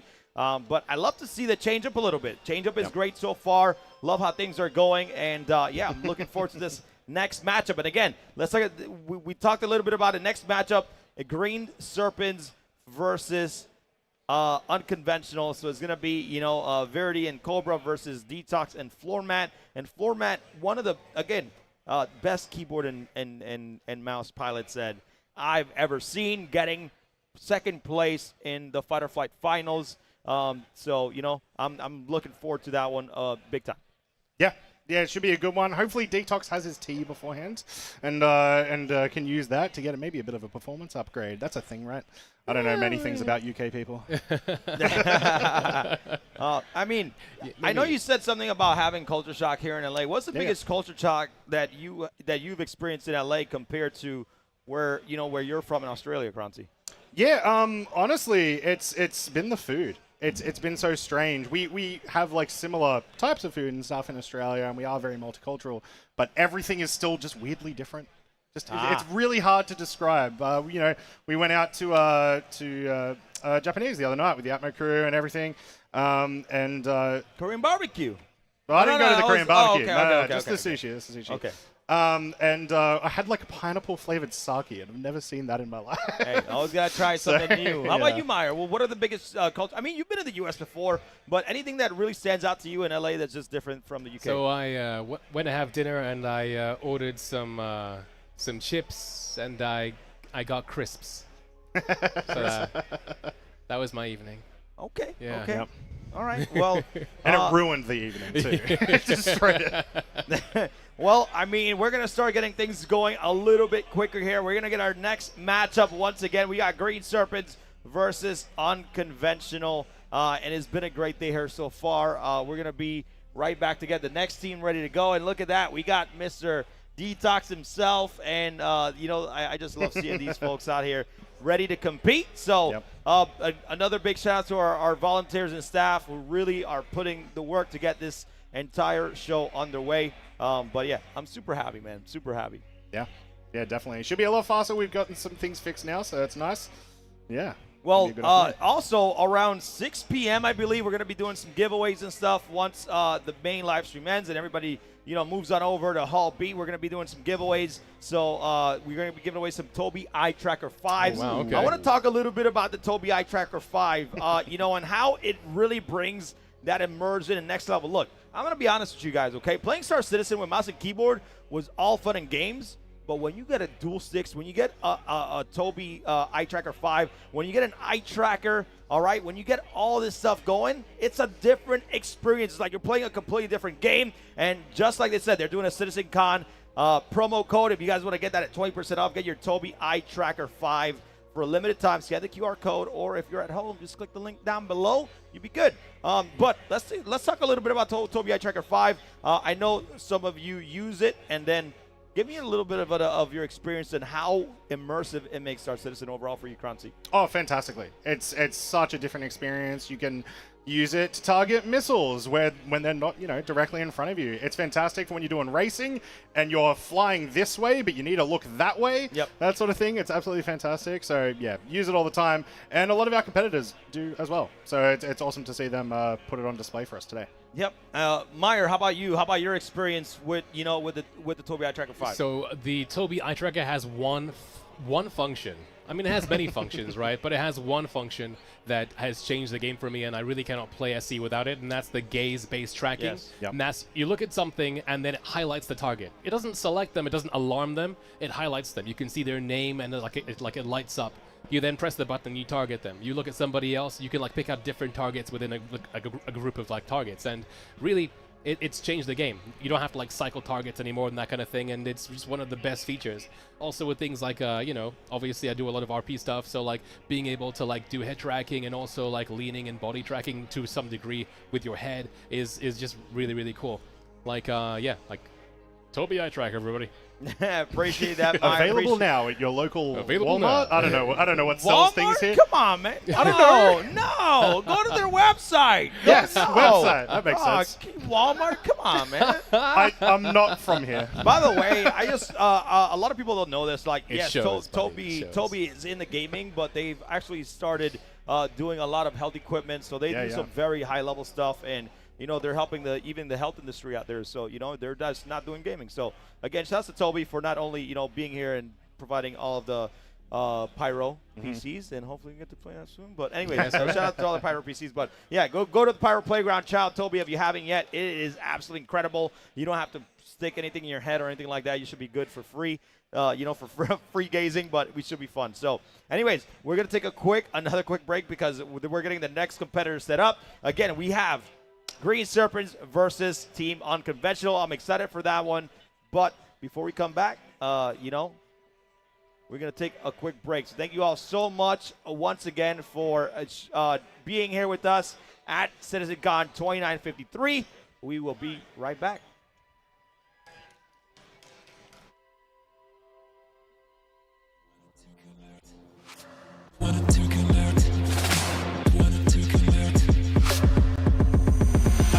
Wanted to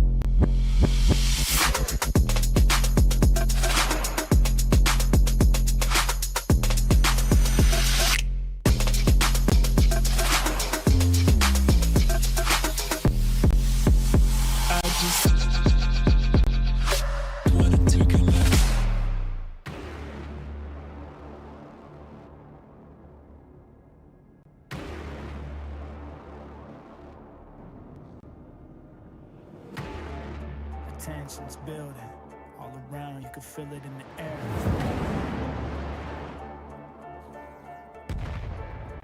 We're going to clear a crime stat. Not my crime stat. I'm not the criminal. My list is going to be so long.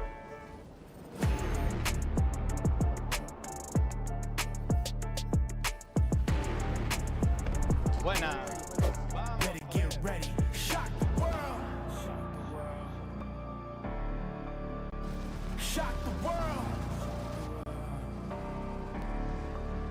This is more than a game. You better get ready. Go ahead, get ready. Shock the world. Lock the Connie, lock the Connie. Oh, yes! Shock the world. Shock the world. This is more than a game. I'm fine. I'm fine. This is fine. How are you?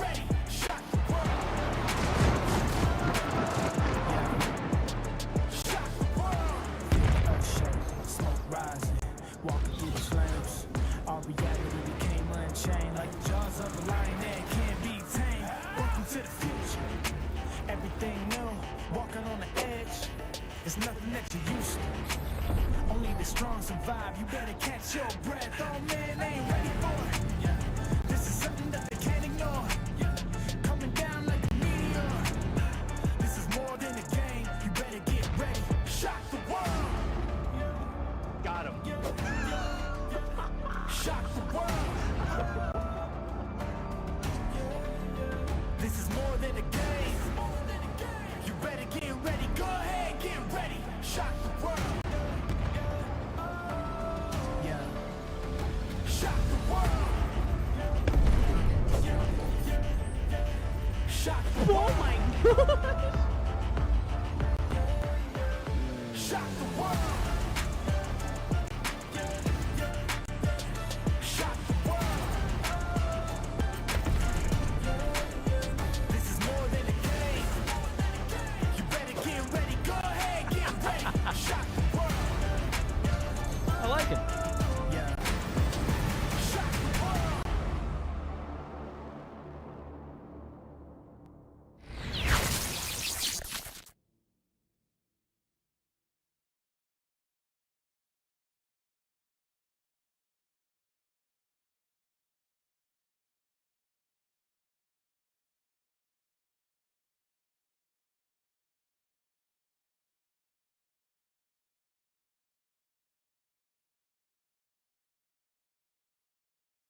All right, welcome back to Flight CitizenCon Invitational presented by Tobii here live at CitizenCon 2953.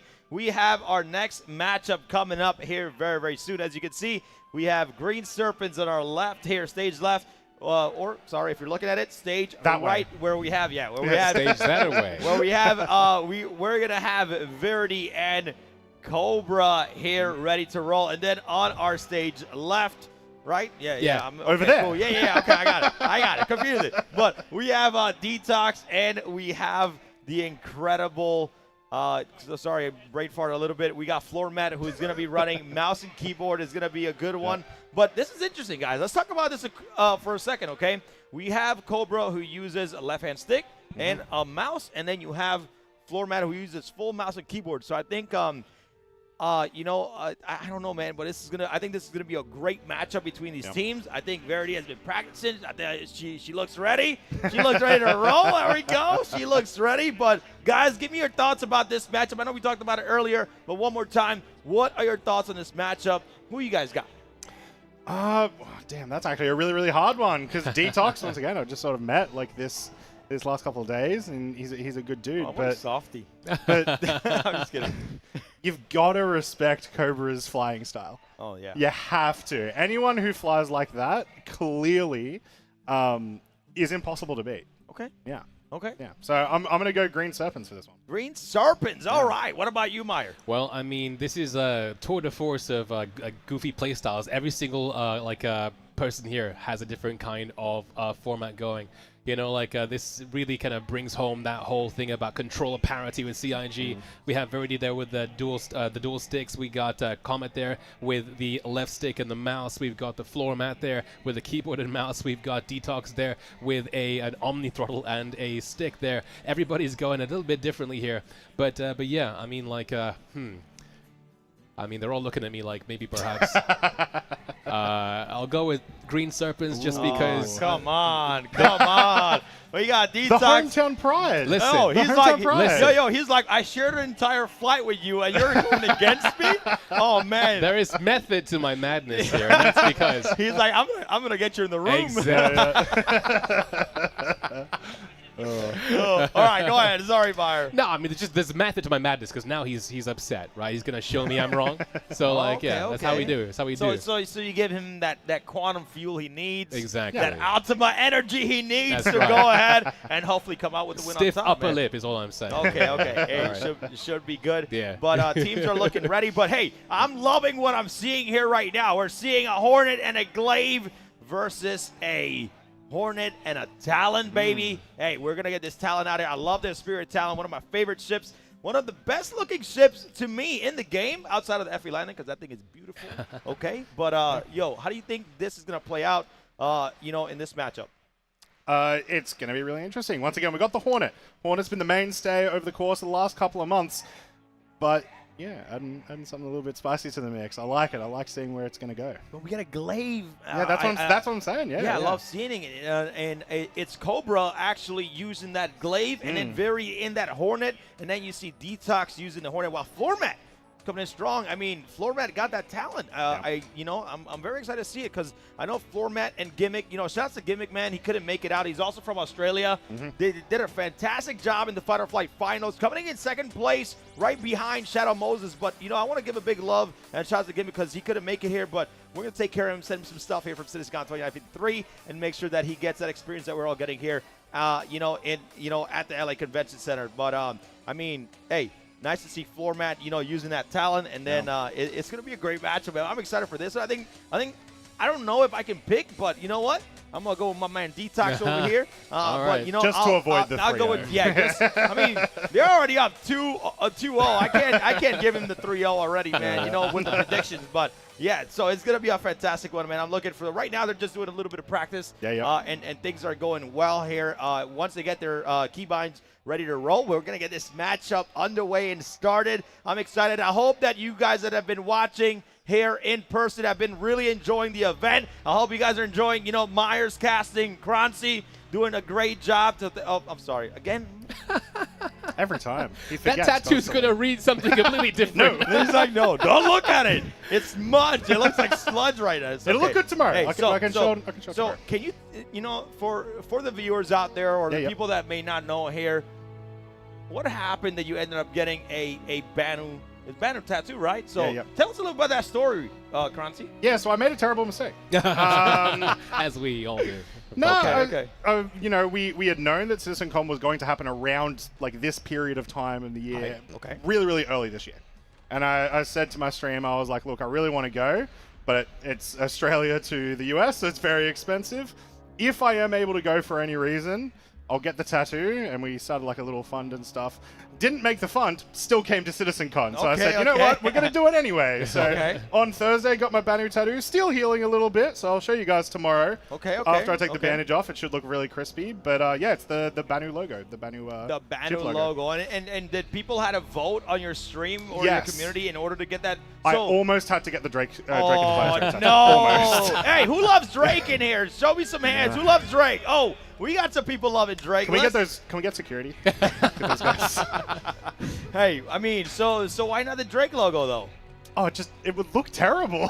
Oh, I would just have the words Drake Interplanetary on my arm. So, hey, you know what? At least this with randoms, I can say it's just so I was told by JRDF that we can all go on the Dragonfly and take a picture all with each other, a family photo, you know, all. It's good? Y'all down to do that? Anyways, no, I want to give a big shout out to JRDF for bringing the Dragonfly one more time to CitizenCon. It never gets old. I'm really hoping that to see some more other models from JRDF, man. I think that Dragonfly looks incredible. I hope you guys were able to get on it, take some incredible pictures, and make sure you guys check out their booth. They got some incredible models as well. You know, I think that their kit models are absolutely incredible. You know, they make it all in Britain. They're super proud of that stuff. So I got to give a shout out to JRDF, man. Built from the community itself. They're also fans of StarCitizen. They even play the game one. You know, they were at they were VIPs at a Demo Rally. That's in right. game, having a good time. So you know, but any special experiences with JRDF that makes him so awesome? I'm. Come on. You can't just throw that at me, Christian. I'm not prepared. I cooked Where's it my for notes? you, man. You know, Where's my notes? Well, I mean, I met JRDF back at BritishCon for the first time. Back then, they weren't JRDF. It was just John. And, you know, like, everyone was looking at this. We have these really interesting boxes. I think we actually don't have them anymore because, like, we don't have PO anymore. So, like, those GRN, like boxes that you used to change into your undersuit before you went into space back in 2.6.3, you know, like, he made that. And people were just going around it. And he steps behind me. He's like, it's cool, isn't it? Like, that's awesome. Like, that's awesome. I made that. Well, by the way, if people didn't, if you're not staying tuned to either our socials, JRDF socials, or to StarCitizen socials on either Twitter or Instagram, I think Galactica is doing a great job. But you see the actual Dragonfly being constructed, rebuilt, and also repainted completely just for the Pyro team here at CitizenCon 2953. I think it looks incredible. I love that gray with the graffiti on it, man. It looks fantastic. So like I said, we need to go up there before, you know, the day ends and take a group photo together. That's right. So it's going to be absolutely, I think they have some props too as well. Some cosplayers are getting on it. Like it's rideable. It has some incredible LED lights on.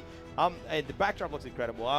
It's so cool, man. It's phenomenal. Yeah, absolutely fantastic. It's so cool. And then we got Pyro and stuff. So you know, I hope people are enjoying that and hopefully getting their chance at it. I think you play a good 30 minutes run. Or I believe so. 30 minutes. Yeah. It's sick. There are 150 PCs all tied to the same server over there. So it's like the full experience as you would like if it was like live, but with no latency. And you can try so many different things. It's wild.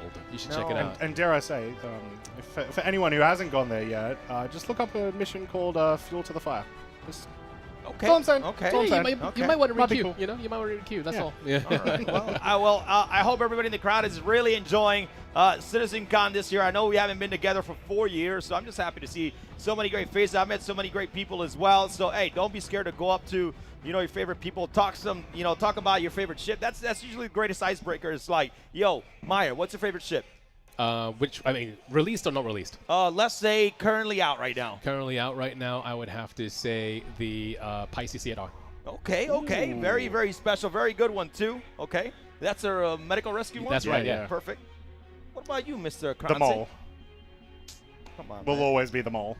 That's why you and Salty Mike are great friends. All you guys do is mine all day. Hey, shout out Salty Mike, my man. Yeah, Just like, oh, the mole. No, I love to hear it, man. Mine, I'm going to say it again, but it's F8C, of course. I've had it. I built a computer 4 years ago, and I had to go to CIG to even get it put on. But I got it on my PC on the tempered glass. It looks absolutely incredible, and now I need to do it on like 5 other cases. So it's gonna be a good time. Talking about PCs though, and talking about other stuff, we have. I want to give a big shout out to Asus here for giving us some incredible monitors, keyboards, mice, and the chairs. Is it comfortable? My man, okay, it's comfortable, so we're good. Shout out to Asus. Please go check out the Asus booth over to my left. By that exit sign, that exit sign doesn't mean exit through there. It's just a prop for Pyro, so please don't exit through that. So, so we're good.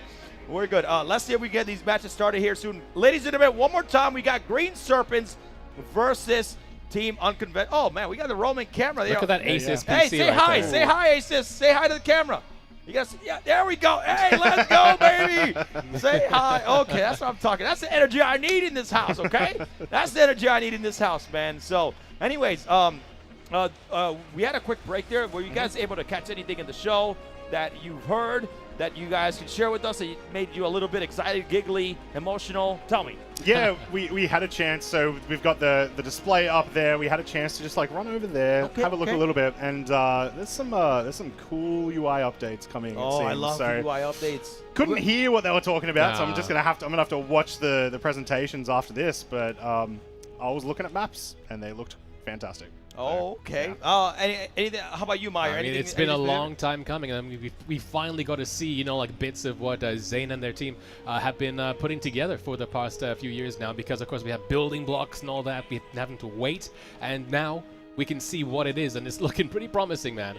Like, I'm excited for that, for sure. All right, and then I'm going to say one more thing, guys. We got some incredible PCs here for the competitors, made especially by CLX Gaming, who is also powering the Pyro Playground. So, hey, man, I'm going to show these guys some love because these PCs, not only do they look incredible, but they're cooking up this, the game like nothing, okay? So, very, very happy with that. So, CLX Gaming, thank you guys so much for providing those PCs for the competitors, and we should get a little bit of troubleshooting, but we should be good to go. So, I mean, I haven't, honestly, man, I need to go home and probably watch, hopefully, how do you say when you binge watch all of the panels when I get home on YouTube. I'm very excited to go through that stuff. I'll probably, pop the stream up one more time. But look, I got to give you guys your flowers one more time here. Meyer, tell the people online at home where they're here. Where can they find you, man? You're an incredible StarCitizen content creator. Let people show you some love, man. Where can they find you? Cool. So my name is Meyer. I'm a voice actor and streamer on twitch.tv/Meyer. I do Star Citizen stuff. We follow the gaming news and that kind of thing. And like we do RP stuff too. If you like machinima, that kind of thing, think of it like live improv machinima. We do that quite often on the channel too. And that's pretty much what I do. Awesome, awesome. Krancy, also for you as well. I gotta give you some love, man. Where can people find you and your hilarious content? Or maybe mining with the mole with the crew. Yeah. I'm Crunchy. You can find me on twitch.tv/Crunchy. You can find me on YouTube and once a week on the Answer the Call podcast with Salty Mike. Awesome, awesome. I know you guys are doing that podcast. Can you talk about that a little bit? How's that been going for you with the podcast with Salty Mike? It's good. I think I'm making him less salty. And that's the goal. So. And you only took a massive 6'5" Australian against. Oh, man. Well, let's go ahead and take up a look at the gear shop as well. We have the Star Citizen gear shop. Look, we got a lot of people out there grabbing some of that sweet CitizenCon 2953 merch. Oh, looking good over there. Oh, I love this Roman camera. It's incredible, man. Yeah, that's the Dragonfly over there as well. There's a Dragonfly. Let's get that mounted. Getting some nice photos. Hey, don't bump into the crew, man. You're good. You're good. Yeah, so shout out to whoever's taking all those photos. But, it's going to absolutely be incredible. Look at that, man. I ain't going to lie. I love the Dragonfly in gray. But, hey, who loves the StarCitizen Dragonfly? Can we get some love for that around here? No? I heard like 2 people. 2 people? Well, they were scared because JRDF kind of kept trolling the community saying like, oh, we have pink paint on hand. So it would have been, you think we would have had a lot of people taking photos with it if it was maybe day 2. Maybe day 2, a rush job from JRDF. They perhaps, just put a skin on it? They just put a skin on it? Okay. a rush job. Well, let's see what happens there. But ladies and gentlemen, we're there. We got a lot of people here, but we got our next matchup coming up here very soon.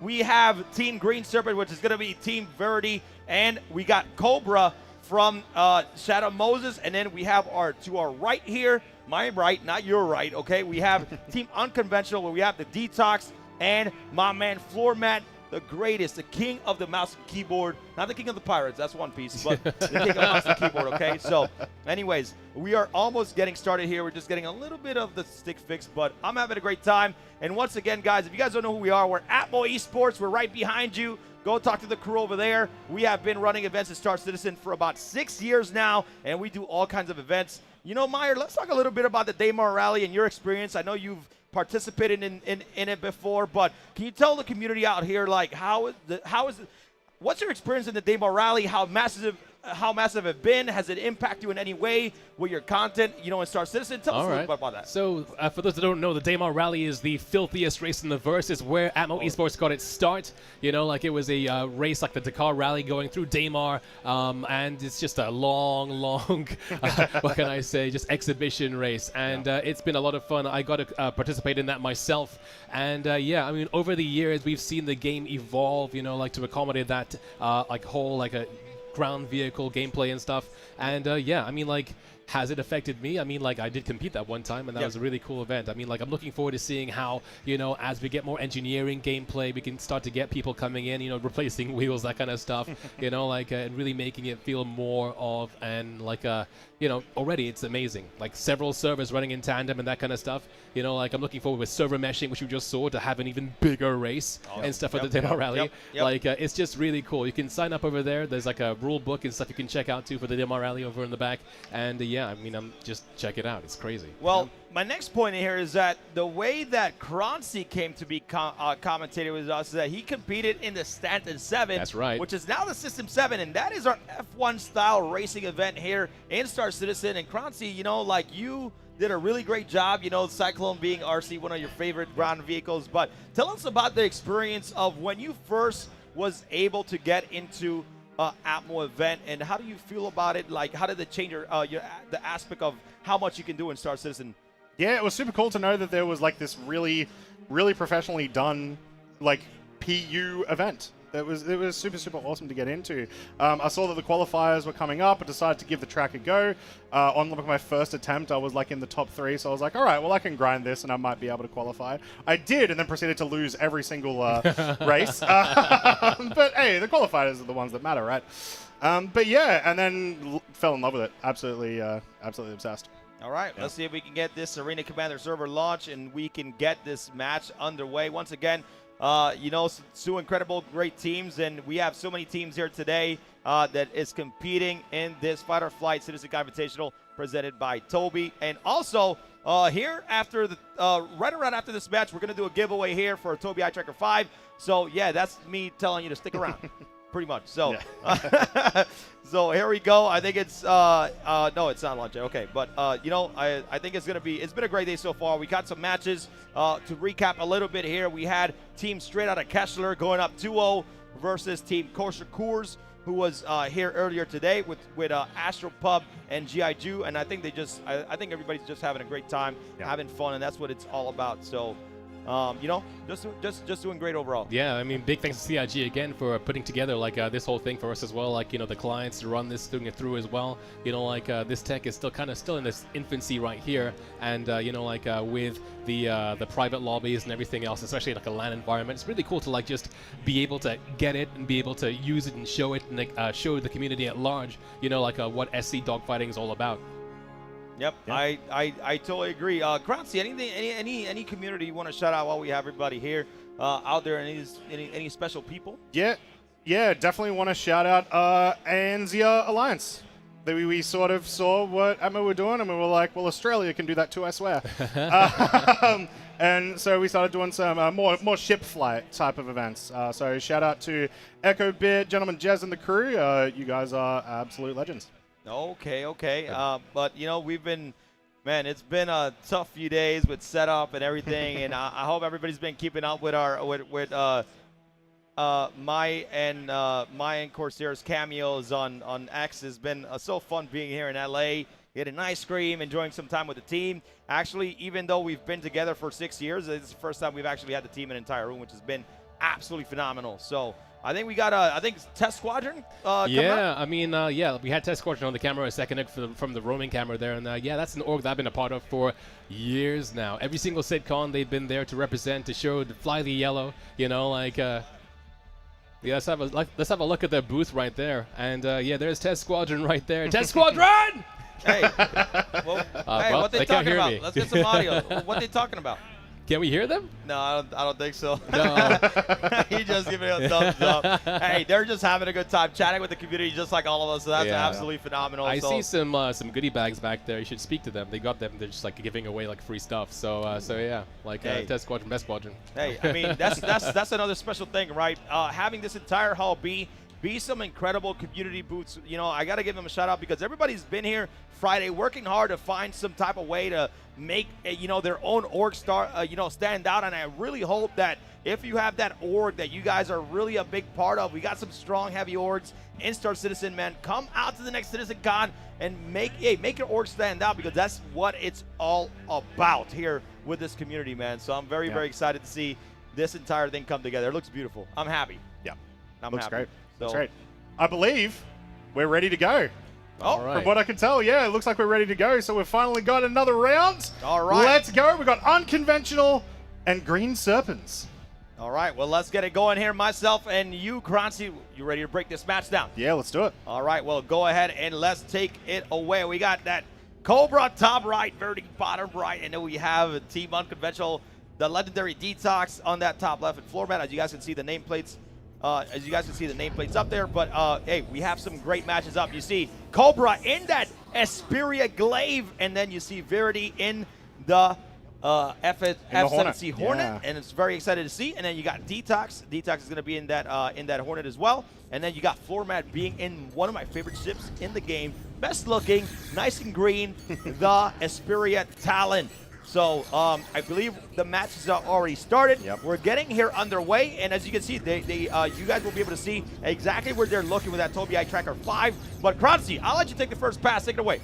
Yeah, you got it. Once again, we've got the Talon. We've got the Hornets. Once again, the most popular ship in this event, and has been for the last couple of months, and for good reason. That thing can pull a lot of G's. It's also quite tanky. Got a fair amount of decent firepower. But this match is going to go quite quickly, guys. We've got best of 3, but it's going to be right after each other. So, yeah, here we go. We're approaching a first pass. Yep, here we go. We see Verity just getting that locked-in target. I know Verity has been practicing, and she already taken some heavy damage here. Yep. Shields are down for Verity. Oh, this is not good. Getting some shot at herself. She needs to be able to maneuver, power to thrusters, and get out of the way as fast as you can. G's are in hot, almost passing out there. Krusty, what are your thoughts so far? Yeah, absolutely insane. I actually thought it was over for the Hornet already at that stage, but they got out of there real quick. I know. I see Detox too, man. Detox is just trying to get that target on point and trying to get that first pass, trying to get his perch.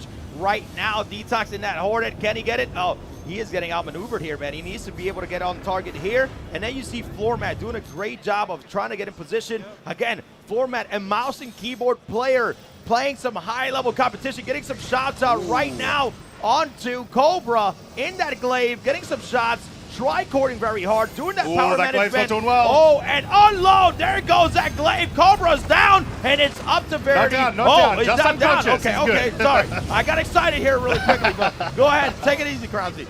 Yeah, big shots here coming against this Hornet. This Hornet has not had shield for a while, I might say. This Talon is putting in good work. No, I'm seeing the maneuverability here, and I for some reason I thought, like, when Cobra, the screen went black, I thought he went down. I'm like, man, Floor Mat is that good with mouse and keyboard. I mean, it felt like it was about to happen. I know. Yeah. It felt like about to happen, but it seems like everybody's shields are up. You see Verity with a little bit of damage on that left thruster on her Hornet, but doing a great job. Actually, like, her shields were down. She did a great job to outmaneuver, get out the way. You can tell that practice coming into play very well there, Kranzi. Yeah, more big fights coming in here. Lots of damage on this Hornet. Can they sustain it, though? Shields are down for the glaive. This is a big exchange here. Big very exchange here. It is down for the Glaive. Down goes the Hornet. Down goes Detox. That's unfortunate there. Very good job being on point there. Cobra and Verity taking down their first opponent, and there's only one left, and they will go up 1-0. Yeah, shouldn't take too much longer for this Glaive to go down, but we've already seen today some pretty good comebacks from a 2v1. Going to be an uphill battle. Uphill battle, but that's okay. I believe in Floormat. Again, the king of the mouse and keyboard. We got to hype him up here. He needs to be able to take down 2v1, but I'm not going to lie. I'm seeing some great performance here from Verity, seeing some great coordination from both teams here, and Green Serpent's doing a great job. So let's see if they can close this out and go up 1-0 versus Team Unconventional. There he goes, the damage here. Verity on point, doing a great job. Trading right there. Shields are down again. If you see the up at the screen, that left thruster she's taking some damage. Right taking a lot of damage right now. Yep, so right now Cobra needs to be able to come back her up, so that way Floormat can go ahead and peel away and get out of that damage, and hopefully he can continue to maneuver and get into position to hopefully take down one of them right now. Yeah, if Floormat can take that, obviously it completely opens up the game and may end up giving it to them. It's been a very crazy sort of exchange. They haven't really wanted to get into combat for a lot of this. So much of this has just been avoiding it because it's rough. You can't be out of position. If you get caught out of position in 2v1, you're 100% done. And here we go once again, another good exchange. But the Hornet shields go down first, damage getting applied first. Oh, it's no. rough. Body is red right now. Verity could down be able to go down. Down goes Verity, and now it's a 1v1 situation here where we got Cobra versus Floormat. This is pretty much the grand finals of Fight or Flight remaking history. Croncy, this is absolutely incredible. I'm loving this. Not only that, but we've got the Asperia v Asperia. Ooh, Cobra out of the simulation and blacked out. Oh, should hopefully be able to get back in, avoiding a couple of asteroids in the meantime there. He needs to be able to get that timer out of the way because that barrier will make him, just explode, and that would be it for that match. But let's see this 1v1. I'm not going to lie, I'm very impressed. Both Verity and Detox really doing a great job to, back up their teammate. You can tell they put in some great practice, but let's see what happens here in this 1v1, Croncy. Yeah, definitely been a lot of fun being able to watch a lot of these fights in 0G, as a lot of the group stage and whatnot was in Atmosphere. So nice to see it change up a little bit and see how that dynamic has been affecting these guys. Yep, right now you can see Floormat, it has that power to thrusters. I believe once he locks on, maybe he's keeps it there. There he goes. He switches to power to weapons. Shields down. Power to weapons right now, doing a great job. I believe Cobra's shields are down right now, or Floormat's shields are down right now, and Cobra is doing a great job being on point. I ain't gonna lie, I think in this situation, the Glaive might take it, and Cobra might bring it for his team to go up 1-0. Very possibly, lots of training here, but here we go. We're getting some damage applied on both sides. They're not really shying away from a fight at this stage. Maybe they just want to end it. Remember, Cobra is dangerous in that knife scenario where he is knife fighting very close. So Floormat is doing a great job to keep him a little bit away in that knife scenario. People don't know when you're around those 300, right there, 300 meters, very close to each other, that becomes a knife fight, and you don't want to do that around Cobra. Yeah, the Talon definitely seems to be making its a lot of its advantages in these fights. Big damage applied on the Glaive again. The Talon has had full shields for an extended period of time at the moment, so sustained damage, that's going to get there, right? Yep, right now Floormat blacking out really quick while Cobra's shields were down, so he wasn't able to get those hits, but these guys will probably shoot blind no matter what because they know exactly where that pip is at to be able to get that damage in, but you still see Cobra's shields are still down, so if Floormat can keep with that damage, this could be it for him. Yeah, the Glaive was able to get into a position there where it was able to take down the Talon shields, but the second it did, too much pressure being applied from the Talon, so it has to disengage. Yeah, this is going to be a tough one. This is this is why the master modes are coming in, because this is a lot of Justin, but still, this is actually incredible to watch some high-level piloted here at CitizenCon 2953. This is what it's all about, the action-packed Fight or Flight tournament, and look at this. Right now, they're still going head-to-head. Shields are back up for both Cobra and Floormat. Croncy, who you got coming up here with the win? I have no idea at this stage. This is still game one of a best of three, and they've already taken it essentially to its limits. We may end up, well, actually, take that back. That's huge damage. Massive damage on the Glaive there. Can he finish the job? No, he blacked out here. He blacked out. He needs to get that damage. Wait, nope, he blacked out there, so there goes the Glaive, and we have a few seconds left because if the timer runs down, the team that is going to win is a team that has done the most damage in this in this battle right now, Crunchy. Yeah, definitely. Just keep on applying that pressure. No shields. Big damage coming in. I know the glaive is supposed to cut ships in half, but that was a little bit of a close shave. That was a little bit close shave. And you know, it's kind of rough because we can't see how damaged the glaives are or the Talon because they're from Xperia. You got that red MFD, but hey, everything's looking great so far. But look at that maneuverability here by Cobra on that glaive. But you see Format on target doing a great job. Now they're close, getting into that knife fight scenario. But not only that, but the Talon only has the one Rhino at the moment. Like, it's not able to sustain as much damage as it was only moments ago. So, oh, that's gonna be tough. That's gonna be tough for him. Where you got those, those size 4s on the glaive on the wings. So you got to be able to take that out. But the glaive's doing a great job. I think Cobra is doing a good job holding on, trying to get outmaneuver the Talon. But hey, the Talon is super swift, and I think both players are doing a great job.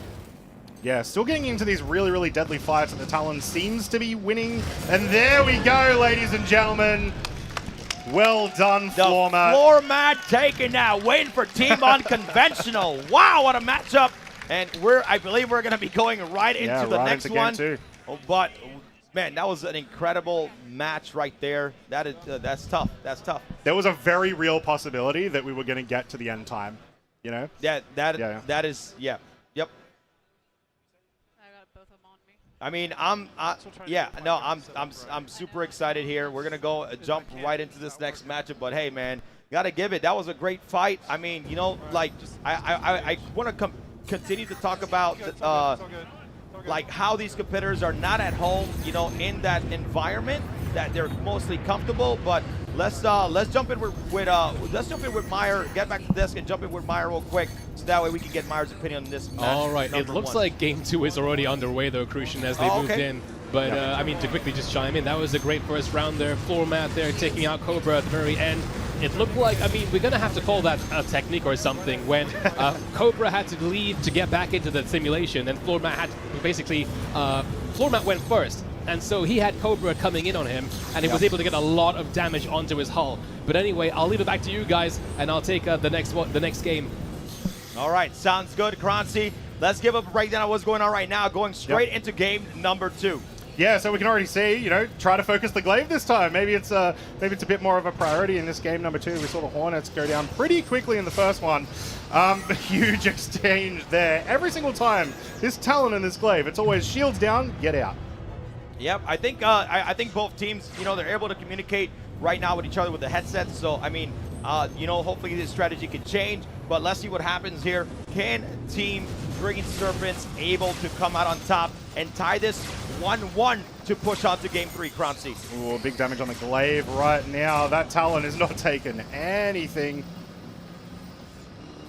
Yeah, right. I mean, I think they're doing a great job. I feel like they're going after Cobra right now, which is the deadly fighter here on Team Green Serpents. But hey, you can't leave out Verity doing a great job of backing up her teammate as much as possible. They're saying, hey, get off my guy. He's coming for you. I'm loving this matchup right now, Karadzi. Yeah, for sure. If we had to look just quickly, we were able to see on Detox's MFD, it looks like the glaive at the moment, very red on its right side. So should only be a matter of time at that stage. But I mean, these guys are absolutely incredibly impressive. Yeah, they're doing a great job. I believe Talon's shields are down right now, so they're doing a great job. As you can see, a lot of power management, power to shields here for Floor Mat to get those shields back up, and now just switching back to thrusters, being able to maneuver and get out of the way. So great power management here by the Floor Mat. Obviously, not a stranger to that, but Cobra taking a lot of damage right now. Shields are down. They need to be able to team up on him. Detox trying to get into position here to get him some hits. He's getting that red hull, getting some damage around that glaive wings. Oh man, this thing is going insane. This is massive damage. I think we're about to see an explosion, Christian. That's huge. This is huge. Go. There we go, ladies and gentlemen. And boom goes Cobra, and that leaves Detox and Floor Mat versus Verity, where Team Green Serpents is already down 1-0, so this could be it for them right now, Crancy. This is the moment. Can Verity clutch up 2v1 and take it for Team Green Serpents to go tie 1-1 here in Game 3? Look, going to be very hard, but Floor Mat did it last round, so anything can certainly happen here. But that Hornet is getting peppered constantly. I think it's about to go, Crucian. Yep, I'm seeing that hull red, and here we go. That hull is incredibly red right now. Shields are down. Need to get that power There advantage, it but goes. boom, there it goes. Team Unconventional 2-0 versus Team Green Serpents. But guys, let's give a big love and round of applause for both teams. Like I said, absolutely coming here and putting on a show. Really appreciate them. But let's get back to the desk and let's chat about this matchup, man. It's absolutely incredible. Well done, man. Well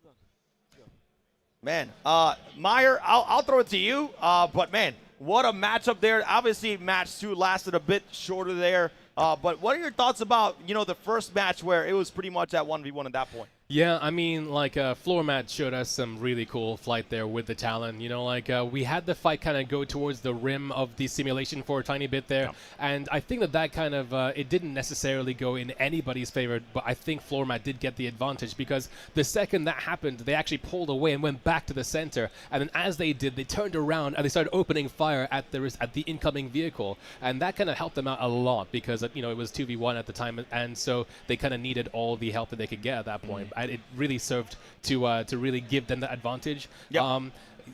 I think it's one of those things where, normally, when you lose, you kind of you have the time to kind of go back, learn what happened, and then do better. This time around, though, I think Floor Mat just saw what he could do better and just did it again. That was pretty cool. And, when it comes down to the story, obviously Floor Mat's team lost against Shadow Moses, so it's kind of like a comeback for him as well. So, yeah. I really did like to see that. Yeah, that was absolutely incredible. I love seeing. Honestly, I was impressed with all the competitors here today, doing a great job. That was some great match, especially match number 1. That was so tight. Everybody doing a great job trying to get each other, each other's teammates off each other, trying not to pass out. But hey, we got the replays here. Yeah. It's been a great matchup overall. But Krusty, what are your thoughts on the matchup? Looking at these replays, what has been the most thing that you've seen that just impressed you so far? Yeah, so obviously the comeback from the 2v1 with Floor Mat was absolutely insane, and such a treat to watch that sort of gameplay as well. With mouse and keyboard. Yeah, with mouse and keyboard. But one sort of thing that I also want to mention is there was this moment in the second match where Verity was just not letting go of that Talon, was just on it constantly, and it was putting them in a really bad situation. So, it's really cool to see that. Do you know what that means, though? You catch Verity in the burst, you better run. Yeah. Right? Don't catch her in the burst. Hey, y'all got cooked right there, man. But I think overall, great competitor so far. Team's doing great. Hey, what happened? Okay. Oh, he's saying you doubted us. Okay. I mean, hey. Keep it up. Keep it up. He's like, I'll see you back in the room, bro. But, hey, overall, great matchups, man. Hey, shouts to the teams. It's been absolutely awesome to see these teams just go head-to-head here in person, man. It's just a moment for all of us, man. It's been great. But, hey, thanks, everybody, for being here once again. But, hey, we have our next matchup. Let's check out who's our next matchup coming up here soon. But before we call out our next matchup, I believe we're going to be doing a giveaway here from Tobii Gaming. We're going to be giving away a Tobii Eye Tracker 5. So stick around. I'll be going around the crowd, and we're going to have a roaming camera. And we have a little bit of a trivia question about Tobii that hopefully you guys can get it. And then we'll give away that Tobii Eye Tracker 5. So while we do that, let's get over to a quick intermission, and then we'll come back for the giveaway.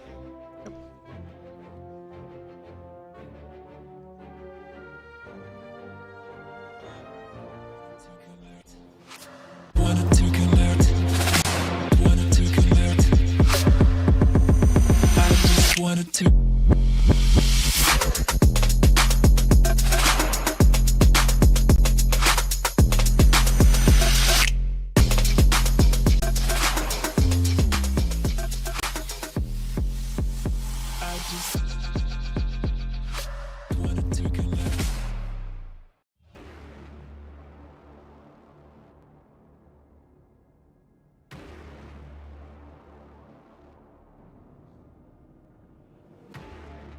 Tension's building all around, you can feel it in the air.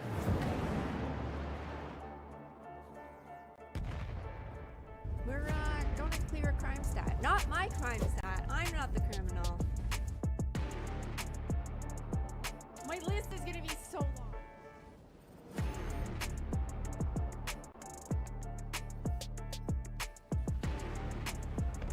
Better get ready. Shock the world.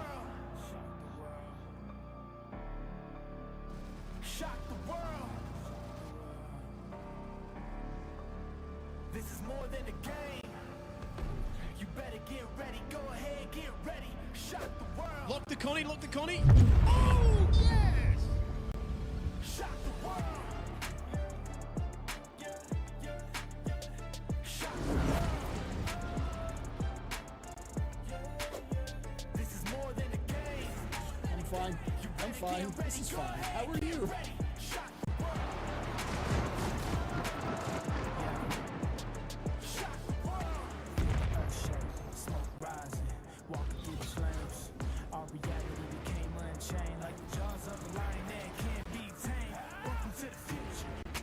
Everything new. All right, ladies and gentlemen, welcome back to the 2953 Fighter Flight CitizenCon Invitational presented by Tobii. We just saw an incredible matchup here with these teams that, Team Unconventional and Green Serpents. That was an absolutely incredible match, and we're looking forward to this next matchup. And we're going to talk about that a little bit, ladies and gentlemen. So we got Team Be Avenged. We have on my left, not y'all's left, my left, stage left here, we got Team Be Avenged. We got Lizzie B and Avenger 1. Let's talk a little bit about these two competitors. And Lizzie being a newer, creator in the StarCitizen community, about a little bit over a year, but, love the vibes of the streams, love, the content that she puts out. But let's talk a little bit about this team. How are you guys feeling about this team going up into this next matchup?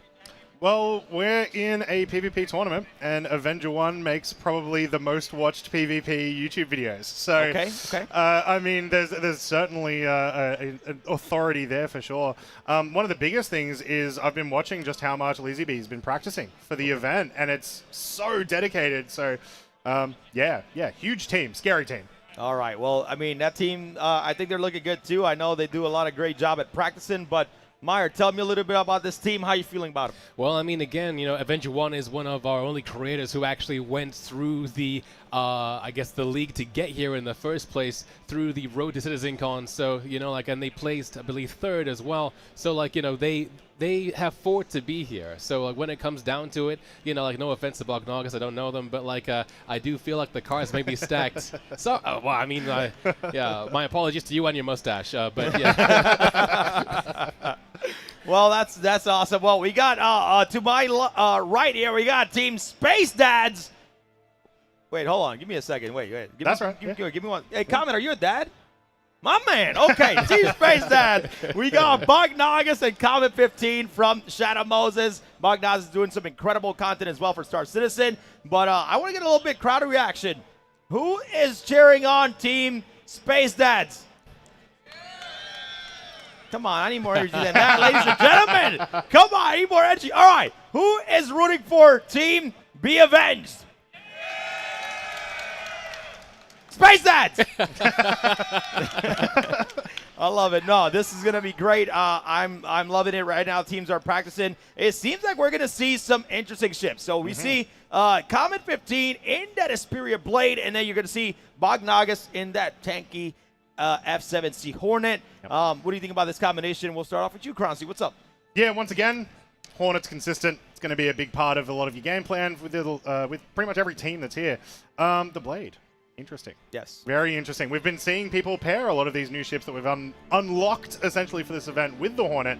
Haven't really seen the Blade. We got to see it earlier today, but yeah, no idea how it's going to go, really. All right. Yeah. Well, I mean, let's get the Blade up real quick. Meyer, let's get the Blade up on screen. Meyer, break down the Blade and the loadout that we have for this Fighter Flight tournament right now. Well, I mean, the Blade is the lighter of the Vandal offerings from Asperia, recreated by Asperia, that kind of thing. And so I think that it's being used here in place of, let's say, something like the Arrow, which would be kind of like a sister ship in that same category.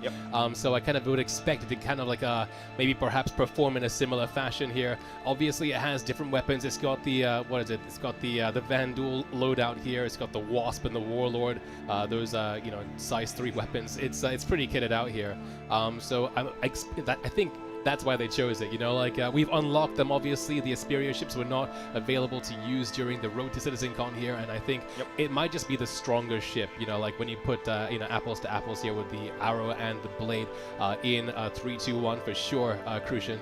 Well, I mean, you know, the reason why those weren't used, you know, during the fight or flight tournament during group silver finals is because they had the green flashbang bug. So every time you shot it, your whole screen turned green. Look, you know, your screen looked like a green apple, or maybe, you know, your RGB on your screen is just messed up. So we don't want that, but we're good. We're here, and let's take a look at the Hornet next, because this is you know, one of the ships that had the acceleration bug, but it's okay. You know, all teams will be able to use it, so I think it was fair overall. But this ship got some firepower. We got those laser repeaters and then that Revenant on top to be able to get that ballistic action and slam people pretty hard. But Krasi, I mean, give me your thoughts on this this loadout for the F7C Hornet. I absolutely love it. You know, the Revenant is a really interesting weapon in general, and I want to see if we'll maybe see it used a bit differently. Pretty much every match that we've had so far today, people are unloading the Revenant. First pass, gone. That's right. Essentially, just absolutely unloading it. Maybe there is a reason to keep that back a little bit longer, because in a lot of those instances, the Hornet definitely has suffered from being in good position, not enough firepower sometimes. Right. So. Nope, nope, totally agree. What about your thoughts on this one, Meyer? Oh, 100%. I mean, like, again, I mean, it is the season with Halloween, right? Like, you have to make sure that you have all the treats that you have. Otherwise, if you use them all in that first pass, then you have nothing else to spend later. Yep. But yeah, like, it's a lot of DPS. You just have to make sure that you use it for the right time, the prime time. And yeah, I think that we'll see. It's different, right? We're in space as opposed to atmosphere, so like distances and everything else need to be taken into consideration. However, with this format, we're not really too sure where we're going. I think we're space this time around again, right, Crucian? Yep. I mean, hey, Krasi, are you sad that the cartel hasn't been brought out into a dogfight? It's biting its Oh, okay. Maybe we got some of the teams that may bring it out to life, and maybe you'll see that cartel in action. Yeah, sure. I really want to see Champion Circle here, which is one of the newer maps in Arena Commander, that atmospheric map. So hopefully we can kind of load into that one. It's kind of been a little bit random, but I really would love to see Winter Circle in action here today at CitizenCon. But I've been super excited. Anyways, let's talk a little bit about Ammo Esports. I think we got some new faces in the crowd, but if you guys don't know, Ammo Esports have been running events since StarCitizen for 6 years. We have our incredible booth right behind you, so if you guys want to go check it out, talk to some of our team that has been around with us for quite some time. This entire Ammo Esports is literally all volunteers, all just a loving family that is just incredibly passionate about the StarCitizen community and what we do together, bringing that competitiveness, that level of excitement, that new gameplay that we have been bringing to the community. So if you think, oh, I don't know what to do in Star-Citizen, hey, join an Ammo Esports event. It's an experience. So anyways, I want to go to you, Crunchy, real quick. What is your favorite Ammo Esports event that you have done, or maybe that you've really wanted to join but haven't yet? So 2 answers. Firstly, in participating, obviously the System 7. Let's go. Okay. It's going to be a favorite of mine forever, because I just love ground racing. Go and I think fast. it's a really good series. Okay. But commentating the Fight or Flight, this is, and I hope Corsair doesn't fire me after this. This is the coolest event, for sure. Okay. Yeah. Wait, is it Fight or Flight, or just because we're in person? No. Fight or Flight always. Okay. Always the best. Yeah. Yes. It brings some high-level action, and I really, really enjoy it. Meyer, same question to you. Ammo Esports event, what is your favorite one, or you know, one that you've been wanting to try but haven't been able to?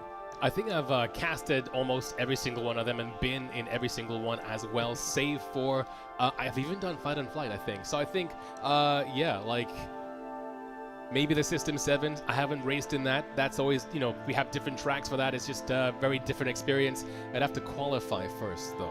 Oh, yeah, that's the hard part. I can train you up. Look, you got the Daymar Rally. The Daymar Rally is that, you know, event where it's one of the biggest community events, Filthiest Race in the Verse. Anybody can join that, okay? Head on over to ammo.gg. You can see all of our events. Check them out. See what you like. Maybe you don't want to be competitive. Maybe you just want to have fun. Grab a team. Join the Daymar Rally coming up this January. It's absolutely incredible. But, you know, that's more of a casual race, but it's a lot of fun. If you guys ever seen the car rally, it's based off of that. You know, the car rally, a massive race in Saudi Arabia that has 3 divisions. You got the Daymar Rally, the same thing. You got 3 divisions: truck, buggy, and the bike, which are the gravel vehicles. But hopefully, CIG, we need that X1 by January, please.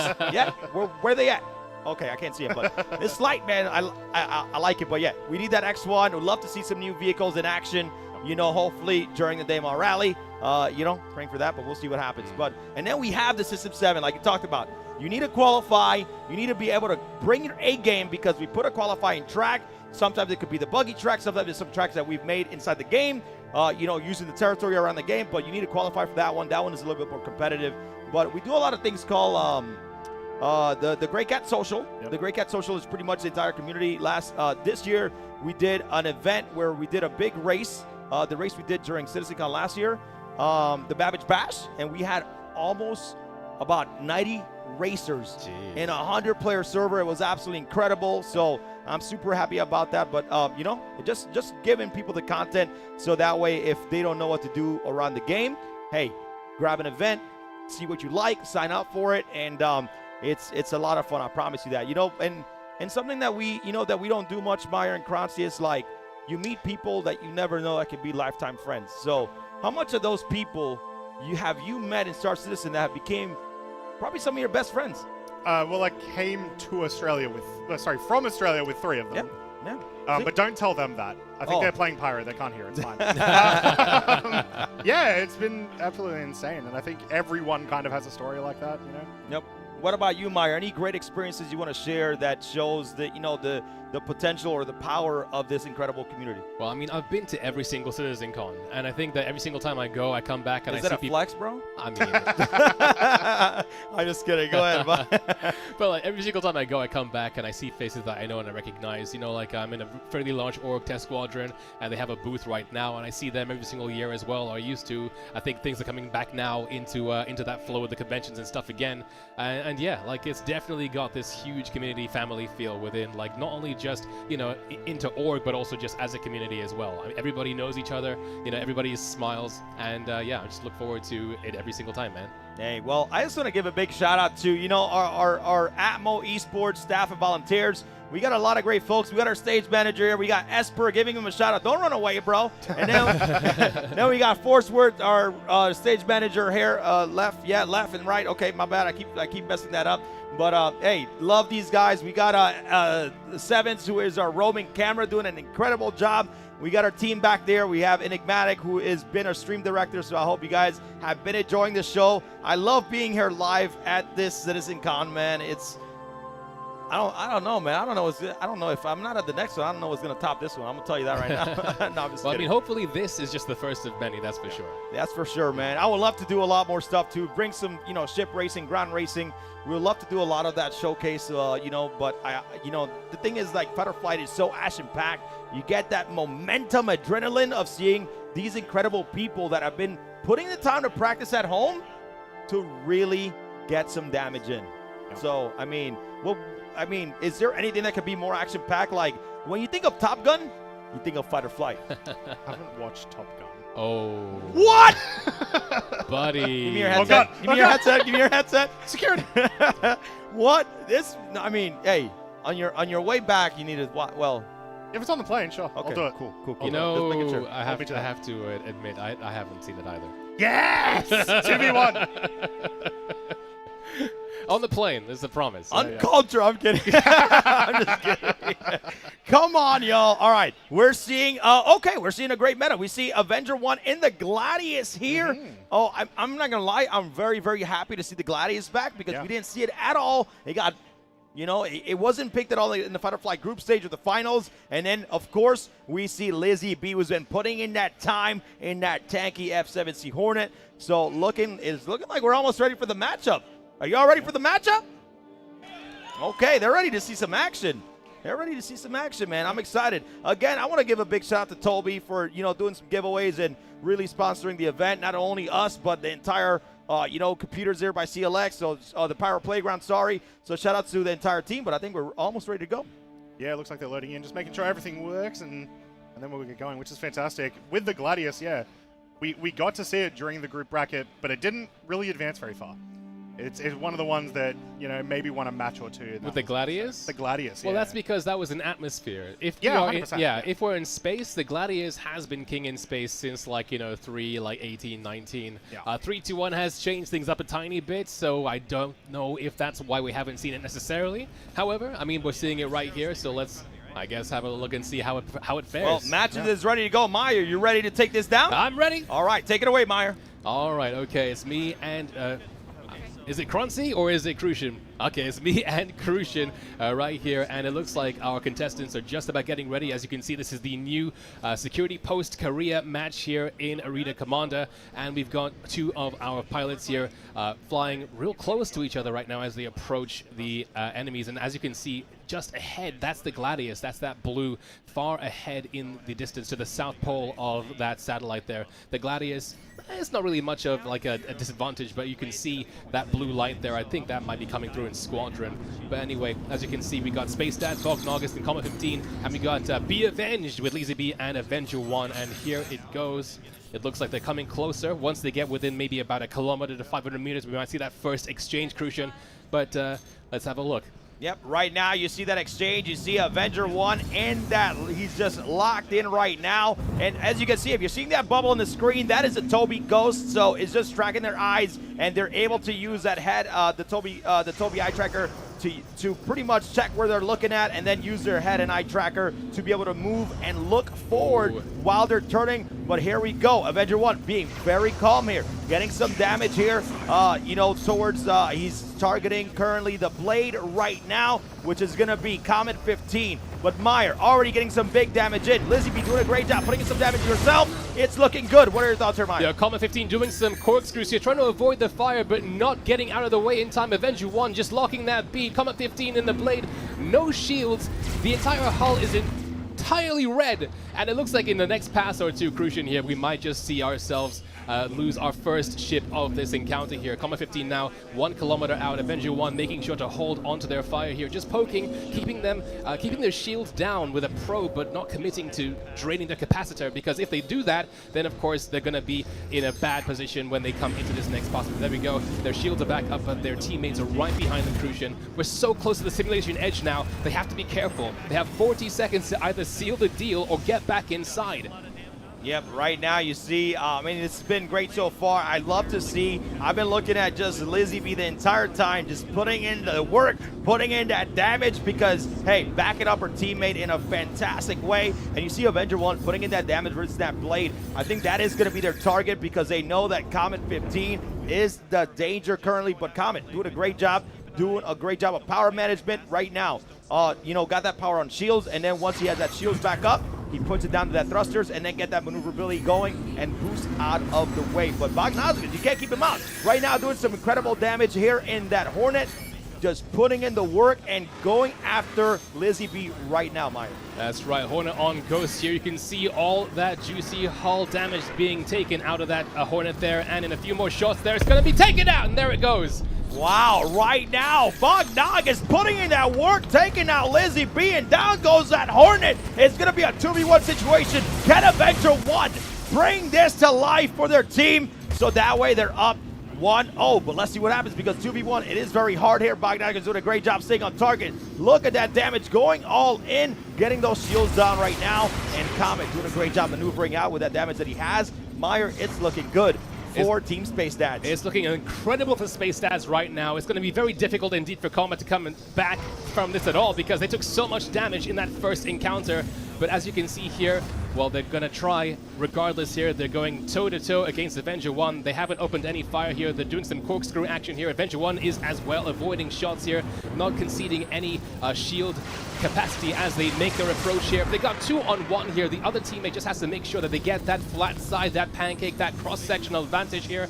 And it looks like, well, they're off again. Now this again is one of the advantages of being able to fight and fly in space, is that you can pull off and you can pull away and you can stay alive, especially in these scenarios here where, you know, like, you don't want to just die if you don't have the chance to. But It's one of those things, though, Crucian, that eventually with Master Mode, it's going to be much, much more difficult to pull off. Yep, 100% right now. Great maneuverability. You're going to see a lot of that jousting that people talk about, but you see Avenger 1 taking a lot of damage there. Shields are almost down. He has those powered weapons, and shields are currently down, so they need to take advantage. Team SpaceAt needs to take advantage and bring down Avenger 1. Now you see that wing currently red. You see Bognagas putting in that work, getting that damage on target, doing a great job. Comet sticking to Avenger 1 very tight. This could be it. This could be the moment where this Gladius goes down, and hopefully SpaceAt can go up 1-0, Meyer.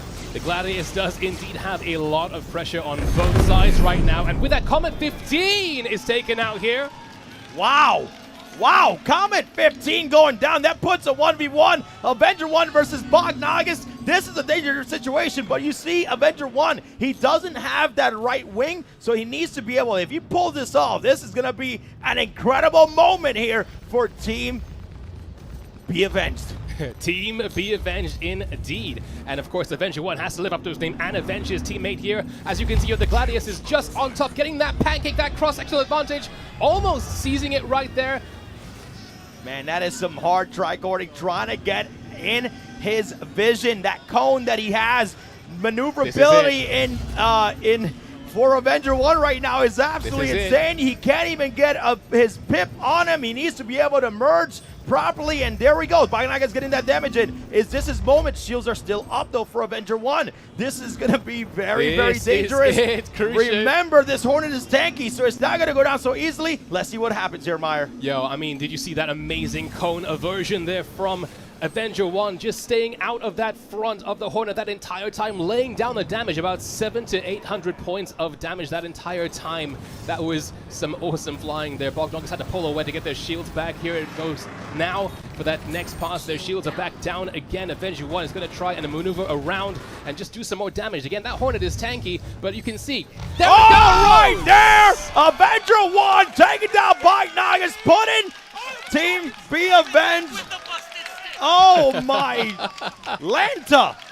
Oh my Lanta! What a matchup there! And with a busted stick, Schwang's stick also, but a busted stick nonetheless.